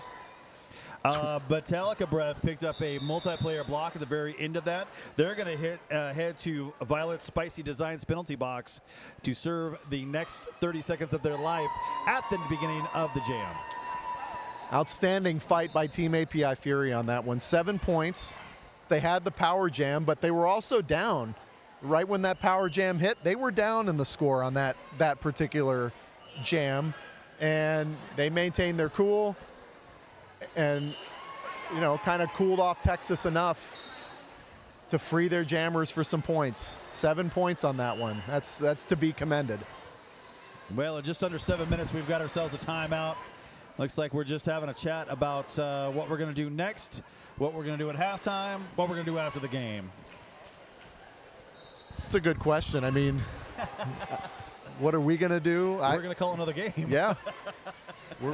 And if not, we're going to continue just watching the roller derby that's been so darn good here. Lansing is an incredible host. I'll say that. You and I have been to some tournaments in our lifetimes, and there's some cities that stand out as really embracing this sport, and I would say Lansing's one of them.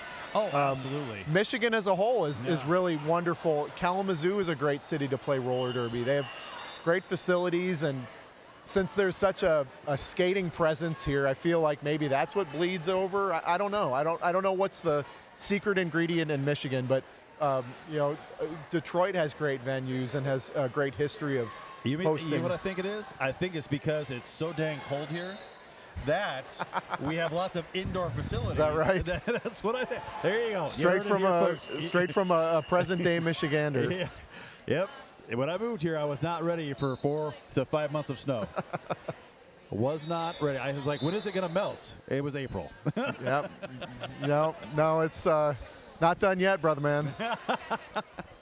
But because, like I said, lots of basketball places, lots of indoor facilities, they have lots of them. And so I think that's why we get so many good places like this we can do this. All right, timeout is over. Malice in Wonderland was out of the pack faster than I could end my sentence.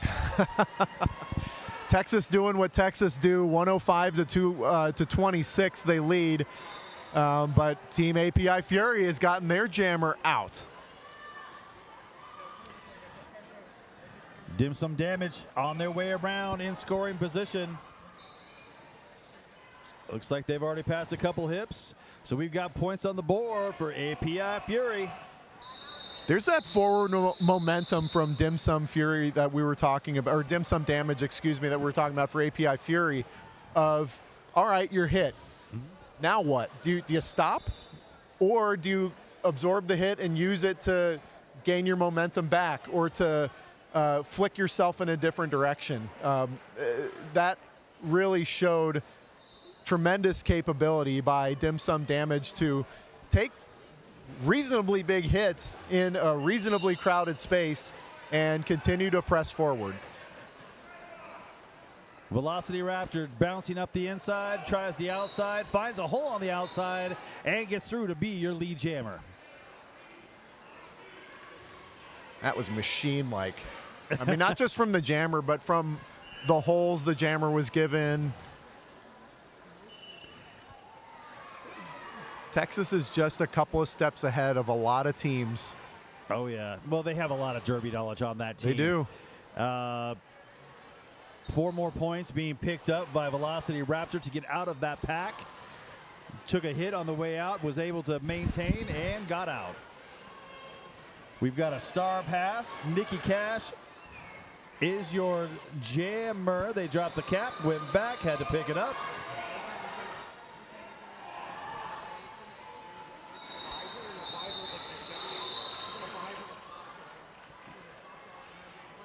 Nikki Cash got into place. They call it off. 8 points being put on the board for Texas All-Stars.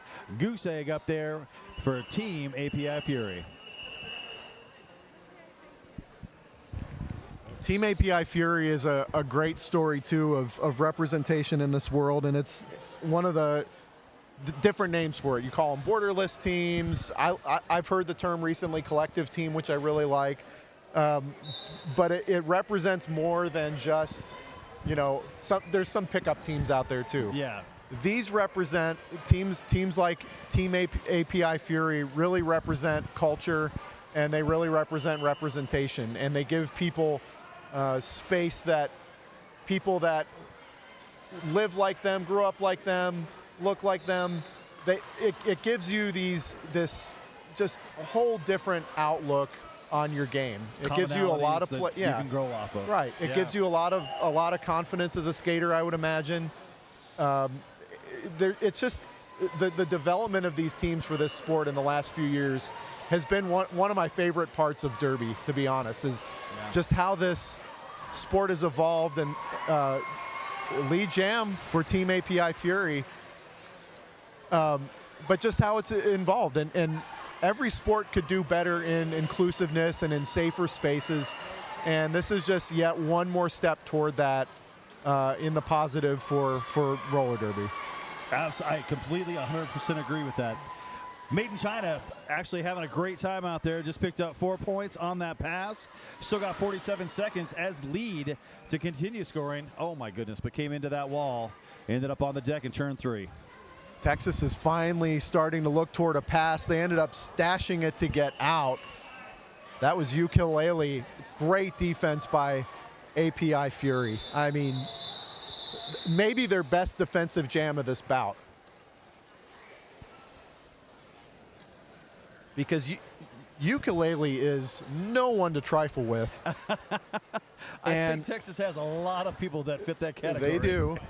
They do. And to be able to sit on a jammer like that successfully for over a minute, huge victory for that team. So 5 points go on the board for Team API Fury, but even more importantly is that boost. They can do this. Ericus is out there as your jammer. Nice little spin on the inside. Everybody tried to, I think everybody tried to put a hit on them, and they were able to spin out of each one of them. Yep.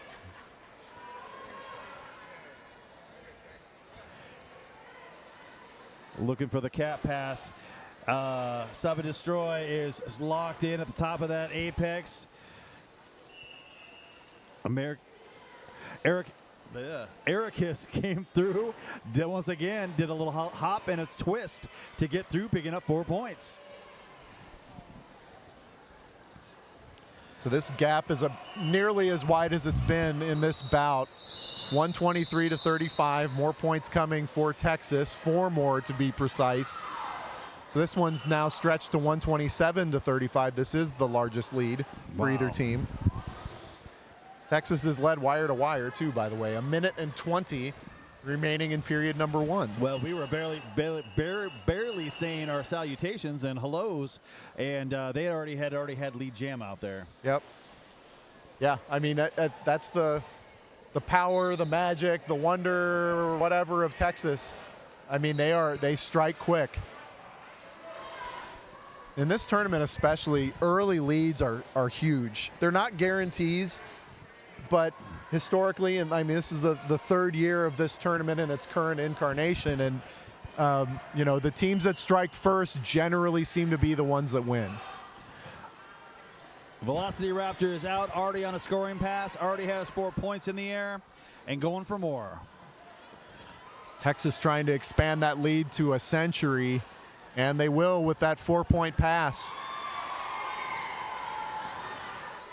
We do have a cap pass. Shake and Bake's got the cap in hand and on the head now. Velocity, Malice in Wonderland coming through.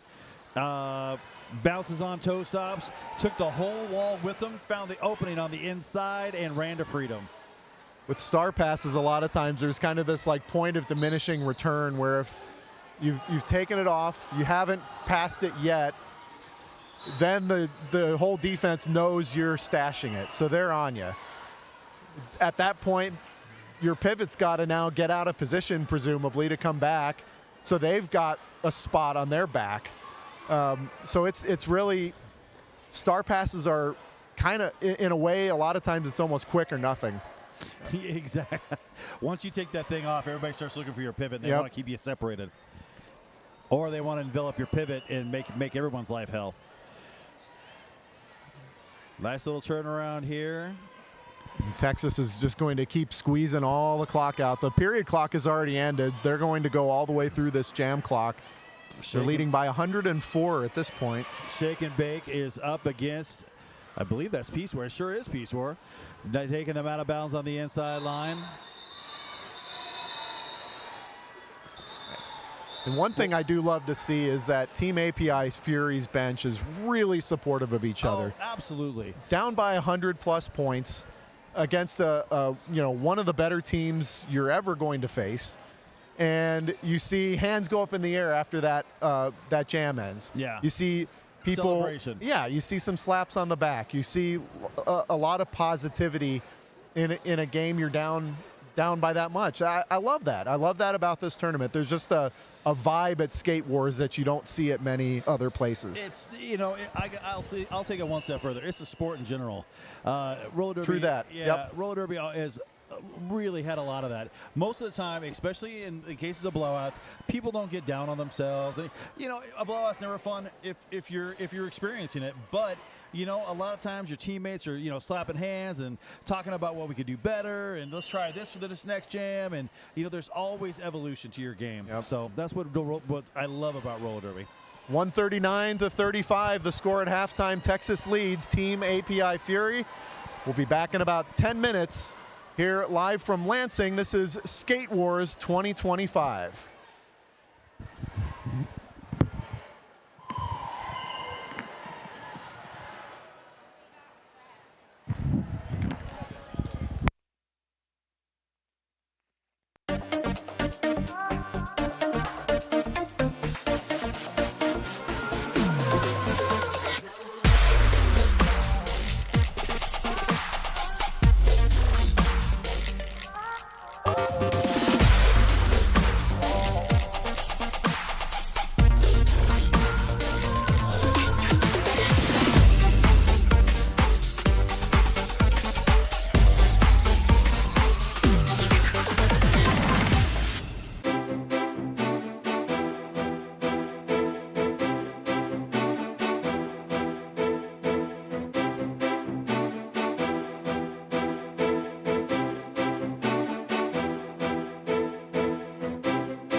you are just joining us, we are back, and it has been a very tight game. It's been kind of, excuse me, not a tight game. It's been a very tough game.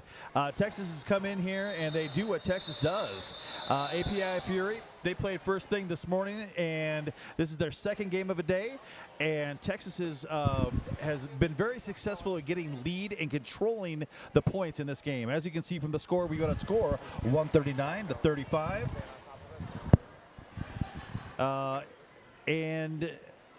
API Fury has had some troubles putting scoring streaks together.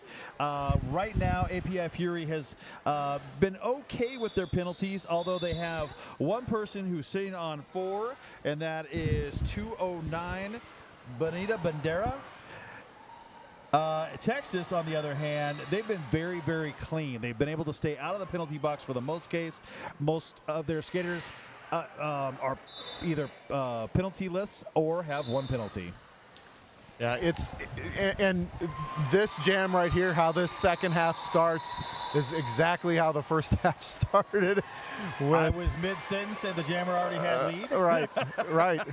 And again, it's Ericus who has absolutely dominated this game from that jammer line. From that skate not hatin' jammer line. And so Texas will take 4 points on that one. By the way, speaking of skating not hatin', it's been around since 2014, owned and operated by Javelin, who skates for the Kalamazoo Roller Derby team, the Team Michigan Roller Derby team, and coaches the Kalamazoo Killer Bees Juniors team. This small shop has huge variety. Skatin' Not Hatin' offers skate packages, protective gears, wheels, accessories, and full sublimation apparel. Well, just like that, Dim Sum Damage came out, got lead, worked their way through that pack pretty expertly, and is back around in scoring position. They did just get a big old hit. Looks like Peace War put a wallop on them and knocked him out of bounds. Got through, called it off pretty quickly. I think they picked up 2 points. That's a great way to start. You know, you go back, you take your halftime, you talk about what you're going to change, and it looks like they might have came out and did some decent execution on what they wanted to change. Right. I mean, that's what you can do. You're facing a team that's clearly having success today. So what can you do to stop that? And it's give them a taste of their own medicine sometimes. Grab a couple points, call it off. Start back up. T-Bear out there, and they will be going up against Velocity Raptor. Velocity Raptor made quick speed, running up that inside line. Nice little glide out, and is out as your lead. Velocity Raptor going around the outside this time. Started on the end, made it to the out, ran around the pack, picked up 4 points on that scoring pass. Whoa! Top of the apex jump. 4 points for Velocity Raptor. Yeah, that was... I mean, Velocity Raptor can go airborne at any minute and make it look normal. That is not a normal move. Oh, no. That takes years of skill and practice, and they do. They make it look absolutely... you know, like it took nothing. Right. Yeah, Velocity Raptor once again navigating through the middle, picking up another 4 points. Nikki Cash, I believe, is the one with the cap right now. That's the pivot. They continue to get knocked out of bounds and drugged back. We got 45 more seconds left in this jam, and this wall from Texas really locking down that pivot. Velocity Raptor stays so squared up all the time. All right, for example, watch this. Velocity Raptor coming around that turn. Watch when they impact the pack. Square on until they make that turn around the edge. I mean, it's like they could go any direction at any point because they don't favor any side anywhere. And, you know, that's something for anybody who wants to jam. Watching jammers like this that come in, they didn't slow down. Nope. They didn't adjust their, you know, they came looking at that pack dead center, and then they decide which side they want to go to or how they want to get through that pack. whether they want to muscle their way through with a hard hit or if they want to glide around the outside and possibly get knocked out. Yeah, and the decision's made like at the point of contact. Right. So it gives defense very little time to decide what they can do to stop it. There's inclination sometimes from jammers, and successful jammers can do this too, but there's inclinations to come in and juke people or really kind of show them one thing and give them another or whatever. What we just saw was expert, where it's like, come in straight. That blocker has no idea what you're doing until all of a sudden you've done it. And it takes patience to do that. It takes skill to do that. It takes lots of practice to do that. But it really stood out to me in that go-around from Velocity Raptor of just, how you can stay squared up the entire time. Right. Well, hey, in case you didn't know, it's down on the track. There is an official review. And by the way, official reviews are brought to you by Crash Course. Crash Course helps roller derby athletes build strength, track confidence, and winning habits to become an MVP on and off the track. Want to make a 2-minute jam feel easy? Well, visit ChristyCash.com for 1 month, and you can pick up all your roller derby training, club skill fitness on the app for just $1. That's right, just $1. Life is a contact sport, so you need to win. Visit Crash Course.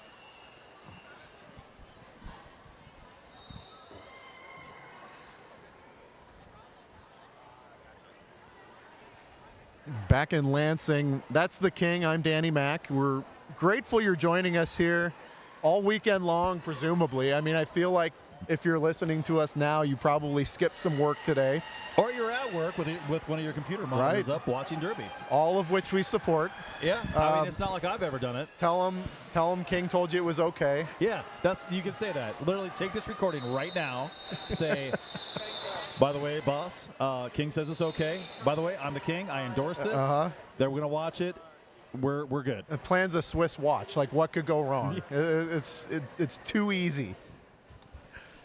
Oh boy, this one, despite the score, I mean, let's be honest, 169-37 has been a really fun one to watch.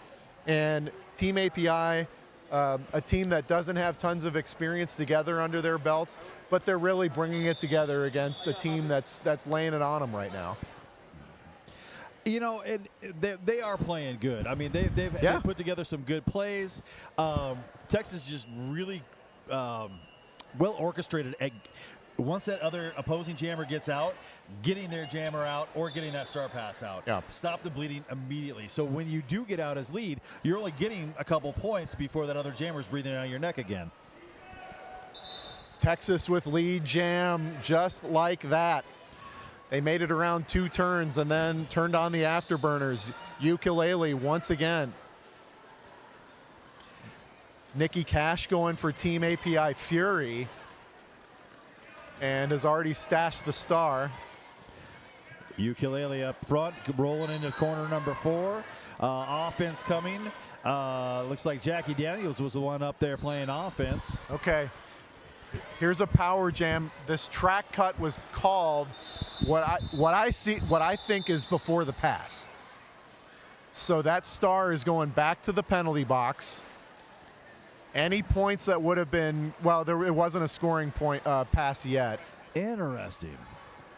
Okay, I think I'm right about this. Okay, yeah. The star's going back because that cut came split seconds before the pass. Okay. That's tough. That's tough. All right, so they are going to start in a power jam. Them being Texas. Official timeout. I'd be curious if Team API Fury wouldn't decide to challenge this one. They've got it. Do they want to keep it for the rest of the game? Neither team has been real timeout prone so far. Team API Fury has only used 1. Each team used their challenge in the first period. Texas with their large lead. They've been up the entire game. They haven't really needed a timeout per se. So yeah, right now it looks like we're doing a little bit of track maintenance, and I think they're just discussing the logistics of that penalty, just to make sure that everybody's on the same page and agrees. I mean, they got it right. That if they saw that cut early, that's the right call. And you were over here commentating and calling it, so I have a feeling they absolutely got it right. And we got Ericus back, who has just been dandy today. One more lead jam. I feel like they've been perfect from the line. I wish I wish my records were better and easier to read, but I'm pretty sure Ericus has been lead jammer 100% of the time. Yeah, no, I think you may be correct. They have had a great day getting out of that pack. If they aren't perfect, then they are probably in the 90 percentile. Yeah. 4 points being put on the board. Lockdown defense is happening from Texas. And here comes the offense. Oh, my goodness. That was such a hard hit. It took the jammer all the way out of bounds, and they slid about 5 feet on the pavement to get there. Here's one of my favorite parts about these tournaments that have state teams and collectives and all this other stuff, where it's skaters that normally don't skate together but come together for a purpose, is the amount of learning you can do even as a fan, or in our case commentators. Like, we're watching things that we don't get to see very often. Right. Well, because take the score, for example. Team API Fury, 37 points. Doesn't sound like a lot. This team's good. Yeah. This team's really good. They're playing really well too. Texas has just got their number today, and that's what happens. But we're watching, we can learn anything from any of these teams out here because the skill level is so high right now. It really is. And, you know, you learn in a lot of these cases, as you skate more together, you start learning what your teammates do. Yeah. Keeping a team together and really, you know, that structure when you're with your teammates year after year, they don't have that. So at this point, there's a lot of these teams that are coming in here and learning as they go, and it's kind of, I don't know, it's kind of fun derby magic. Sure is. Malice in Wonderland jamming for Texas. And for Team API Fury, that's made in China. Lead jam for Texas yet again. That was a 16-point jam, by the way, the last time around for Ericus. And again, just as chill as 16 points as you'll ever see. Well, that was an absolutely great move by Made in China. Juked everybody, including me, out of my shorts. Yeah, yep. Can confirm. Quit paying attention to my shorts, man. All right. Knee pad slide and a call off in the process. Gets 4 points for Texas. Team API Fury didn't get any in there, but they were pressuring. Yeah, no, they were pretty successful at getting out of the pack. So they are trying to negate some of those really big scoring opportunities for Texas by getting themselves out faster.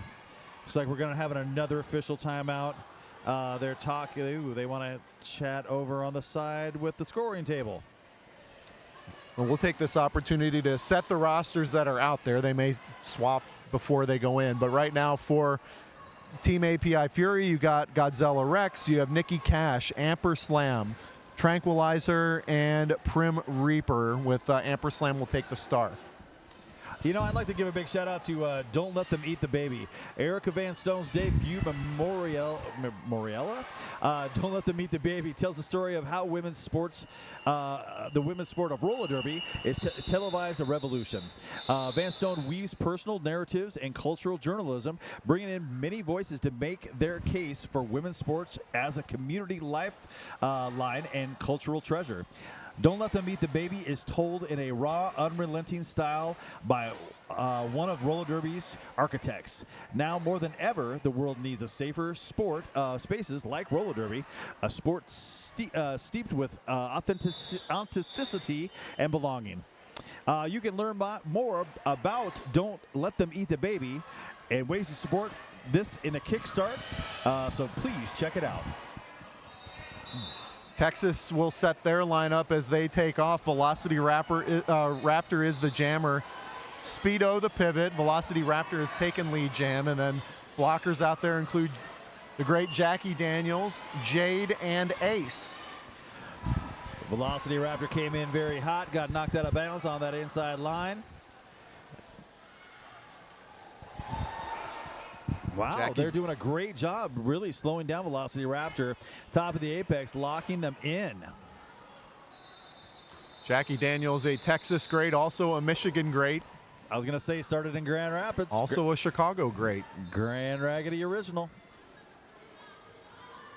The amount of derby that Jackie Daniels has witnessed and the level, like, I mean, there's no big event, big tournament, big team that Jackie hasn't been a part of and made better. Nice little weave through the middle. That is going to be Amber Slam getting out of the pack, slapping that cap on their helmet. Team API Fury coming around. Can they steal a couple of points? Texas is running this a little longer than they have been, as their jammer just gets completely clobbered. Velocity Raptor decides to stay up and keep going, trading points for time. Excellent way. It slid right in butt first between two blockers. Easily picks up those points, finds a hole through the middle, runs through, calls it off. Velocity Raptor doing fantastic work out on the track to pick up those 4 points. And 3 points go on the board for Team API Fury, so a net 9 for the Texas All-Stars. The Team API Fury, if you look stature-wise too, it's quite a difference in size between these two teams. But other than that, everybody's holding their own against everybody else. You Kill Lily is out first as your lead jammer for Texas. Dim some damage, still stuck in the pack at top of the apex, trying to drive their way through. Finds a hole on the outside, actually took a hit from one of their own players. That was beautiful. Wow. The stop and go. Peasmore had a pace, and then all of a sudden she stopped, and I was like, ah! Beautiful. Wow.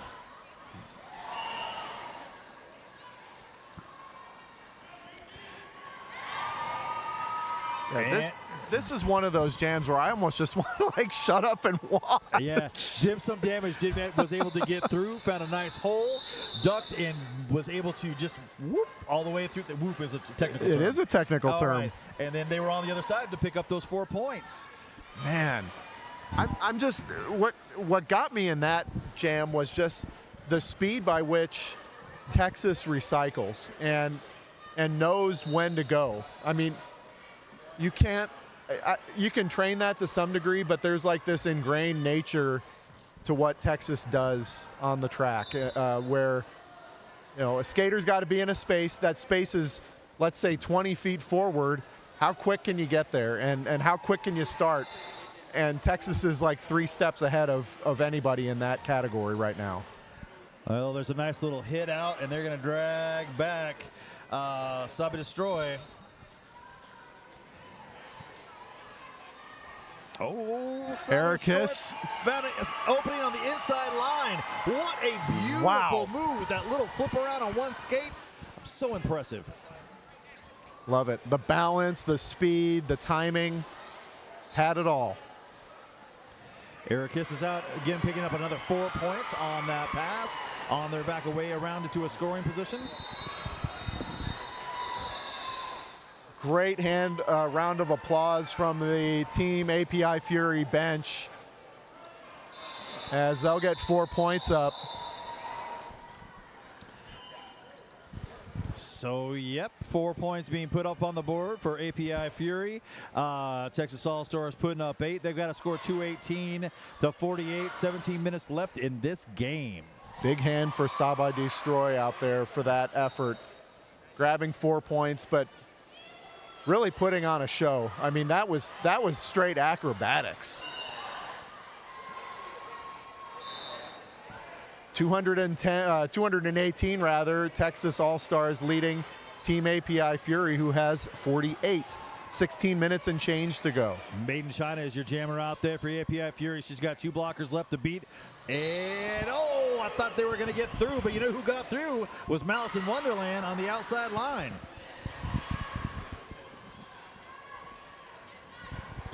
Malice in Wonderland all the way back around in scoring position. 1 blocker left to beat. Jackie Daniels helps him through with a little push. Near the midway point, we'll see how much Texas continues to run it. This pack has gotten quick. Texas will keep it going. So they're trying to milk clock at this point. Shake and Bake is out, picking up 4 points on their scoring pass. And Team API's bench jubilant over those 4 more points added to the score. You know, you celebrate what you got, man. I am all for that. They're up to 52 points. 7 points for Texas. Well, what's at stake with this bout? And the outcome seems to be getting clearer and clearer as the minutes tick by. However, we're still 15 minutes and 27 seconds to go. But Texas or API Fury will play the winner of New York and Salam, which is going on. Yeah, it's going on as we speak on one of the other tracks. So if you tune away from us, make sure you're only tuning to other roller derby. You've got 3 options going on. You don't want to tune away from us. No. This is all too good. This is the goods. You see, that was great. Velocity Raptor on double toe stops, sliding around right over the jam line to get another 4 points in that pass. Already skated back around in the time it took me to say that, and then goes around the outside to get 4 more points in turn 1. That control, like Velocity Raptor's control, just boggles my mind. Not a step wasted. I mean, it is find the line, hit the line, put 4 up. Like it seems so easy, but that is not easy at all. Very little contact made by the blockers. They're so elusive. Man. That was a great hit right there, taking out that jammer. I believe that was Tranquilizer. Yeah. Yeah. And Prim Reaper was in the area also. Either one of them had a good opportunity. Yep, knock him out, drag him back. Yeah. Just had a good heads-up awareness. Yeah, despite that widespread, Team API Fury is still playing at a really high level right now. I love watching these teams get to play. I mean, in some cases, I don't know if that's the case with this, but I'm just talking from my previous experience with Team Indiana at Skate Wars, and your skaters get to skate against people that they look up to. Oh, yeah. And that they emulate, and it's vice versa. It goes back to your team, too, where you see players at tournaments or you see them lead jammer. Yeah. Did some damage out Yes. first. That was actually great pack work by the defense to take out. And matter of fact, yes, we did.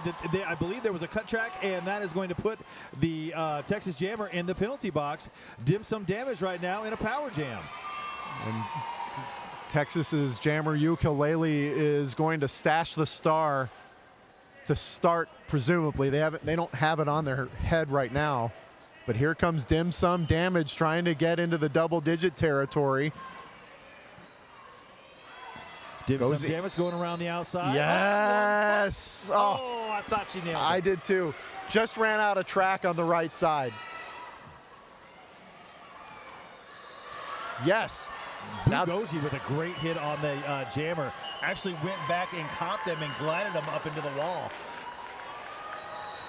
I'm liking the intensity that API Fury has been bringing to this game. I do too, and this pass, this may get them their first double-digit jam of the whole bout.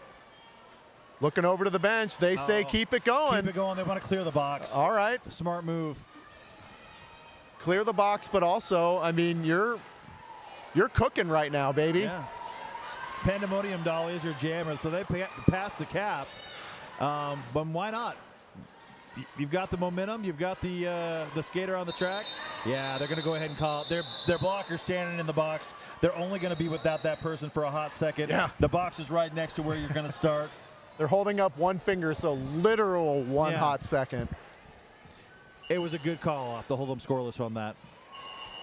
So yeah, the winner of this will face the winner of New York and Salam. New York, the number 3 seed. Salam, the number 19 seed. They had a nice victory with the first game this morning. Oh, that was Team Michigan B. It was. Yeah, that was actually a really good game. And Salam's got another recently created team, but they have some big tournament experience already. They played in the World Roller Derby World Cup in Innsbruck, and they've also played in Y'all-Stars. So this team's got some chops. 19 seed aside, they're ready to go. And they are going to face one of the prohibitive favorites of this tournament, New York, coming up next, or they're facing them right now. The winner of that will play against the winner of this. Wow, that was an absolute great move. API Fury's jammer working to the outside, working to the end. They got one player left to beat. That, they had one hand down, but ended up getting knocked out. Is that Jade that knocked it out? That was a beautiful hit. Ericus is out as your lead jammer.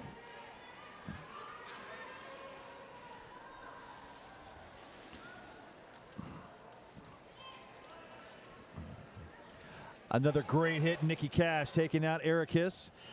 The wall is going to form back there.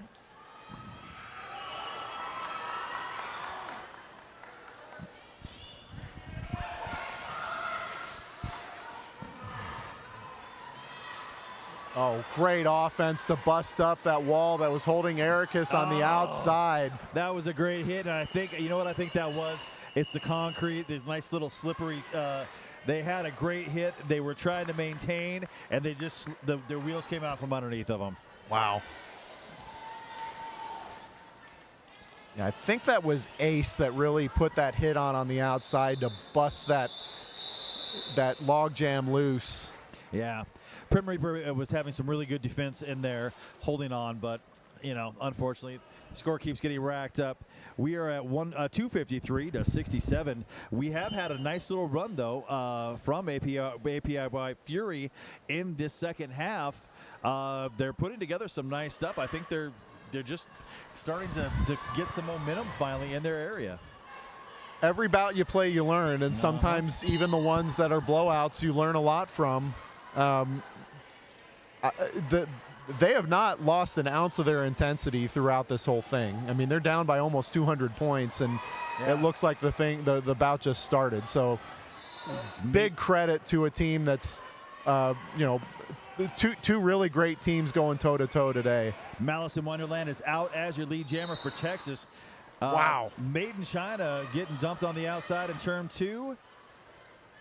Massive shot on the outside sent Maiden and China packing. Yeah, that was Peace War, but they did pick up a forearm on that.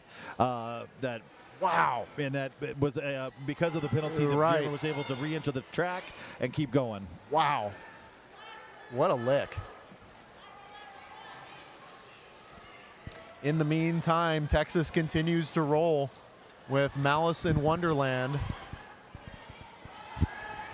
Oh, a beautiful little move on the outside.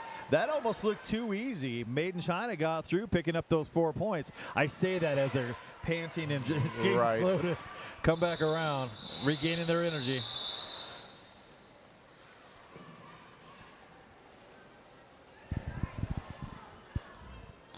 Easy for me and a guy in a chair with a microphone. Exactly. I mean, it's a caveat for everything we say, by the way. Like, we may sometimes disagree. We may mention something that we think we'd have done different, whatever. But look to the source, all right? We love the sport. We're involved with the sport. Yeah. But they're out there playing, for goodness sake. They're playing a great game. All right, we got Amber Slam and Velocity Raptor. Those are your jammers out there. And Velocity Raptor is out at the top of the apex as your lead jammer. Amper Slam is stuck. They got a little bit of offense. A nice big hit coming from the inside, knocking them down. That is going to send Sparrow Dynamic to the penalty box. That is the Violet Spicy Designs penalty box.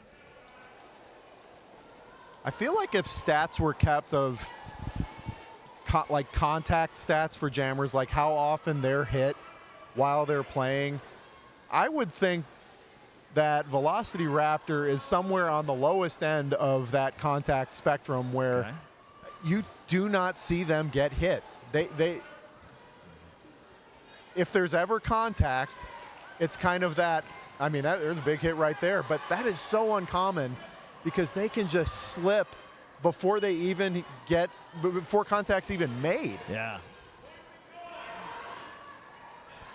Good defense being played right now.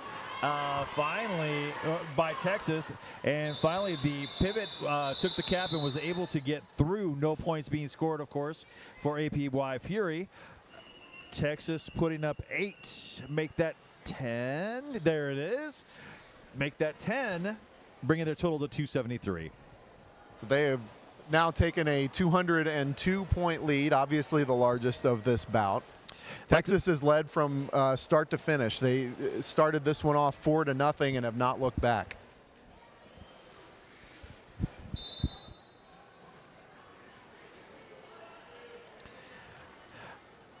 Jackie Daniels playing some really patient offense and made it very easy for their jammer to get free.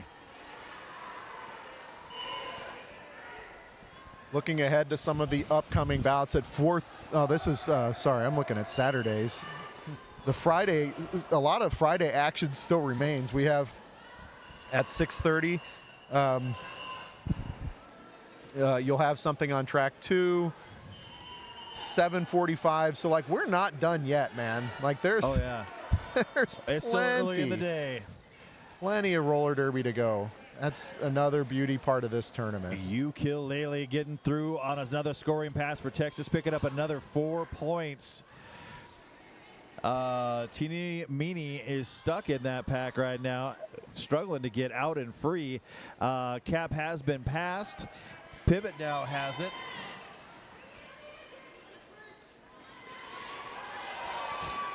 And they are out. Once again, that is Teeny Meanie with the cap now. Once again, Teeny Meanie coming in very, very hot and fast. Whistle did blow right before they got there, but they had to force that call off pretty quick.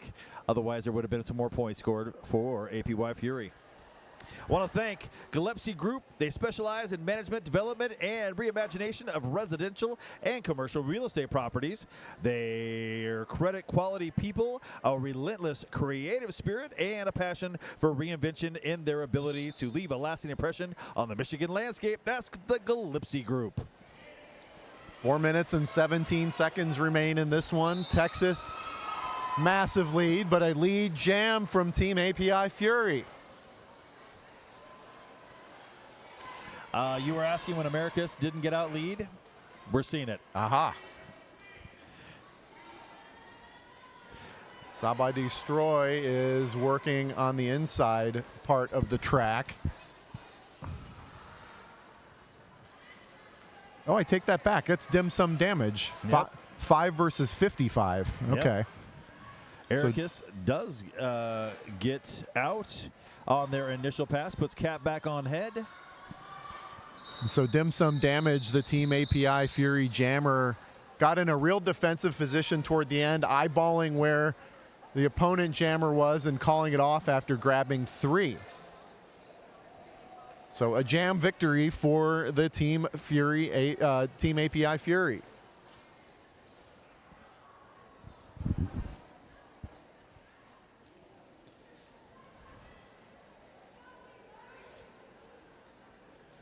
Saba Destroy out there up against Mouse in Wonderland. Mouse in Wonderland getting stuck behind a very, very strong wall. Barely getting past the jam line right now.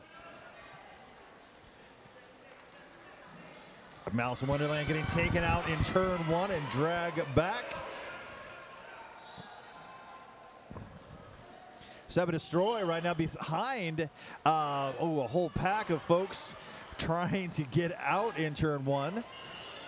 Malice in Wonderland, one blocker left to beat, does a nice little spin in the top of the apex to get out as your lead jammer.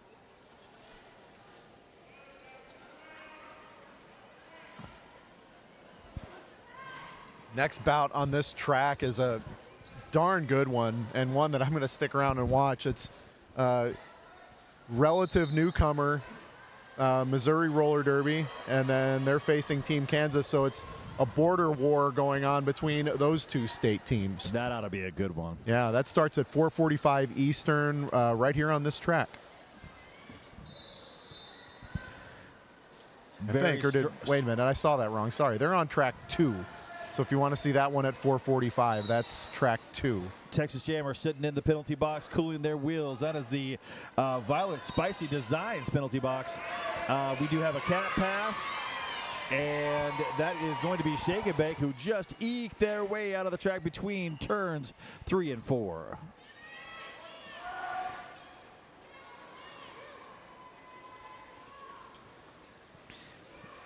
Shake and Bake getting shaken all around, getting knocked out of bounds, and they're going to go back and start again at the top of 3.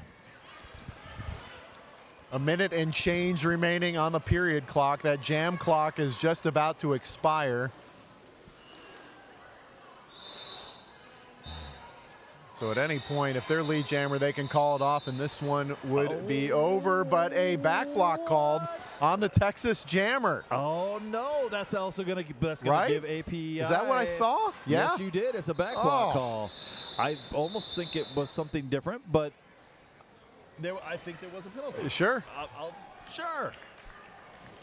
But that's a little extra life breathed in at the end for Team API Fury. Texas coach is out there trying to dispute that call, just trying to explain what they saw.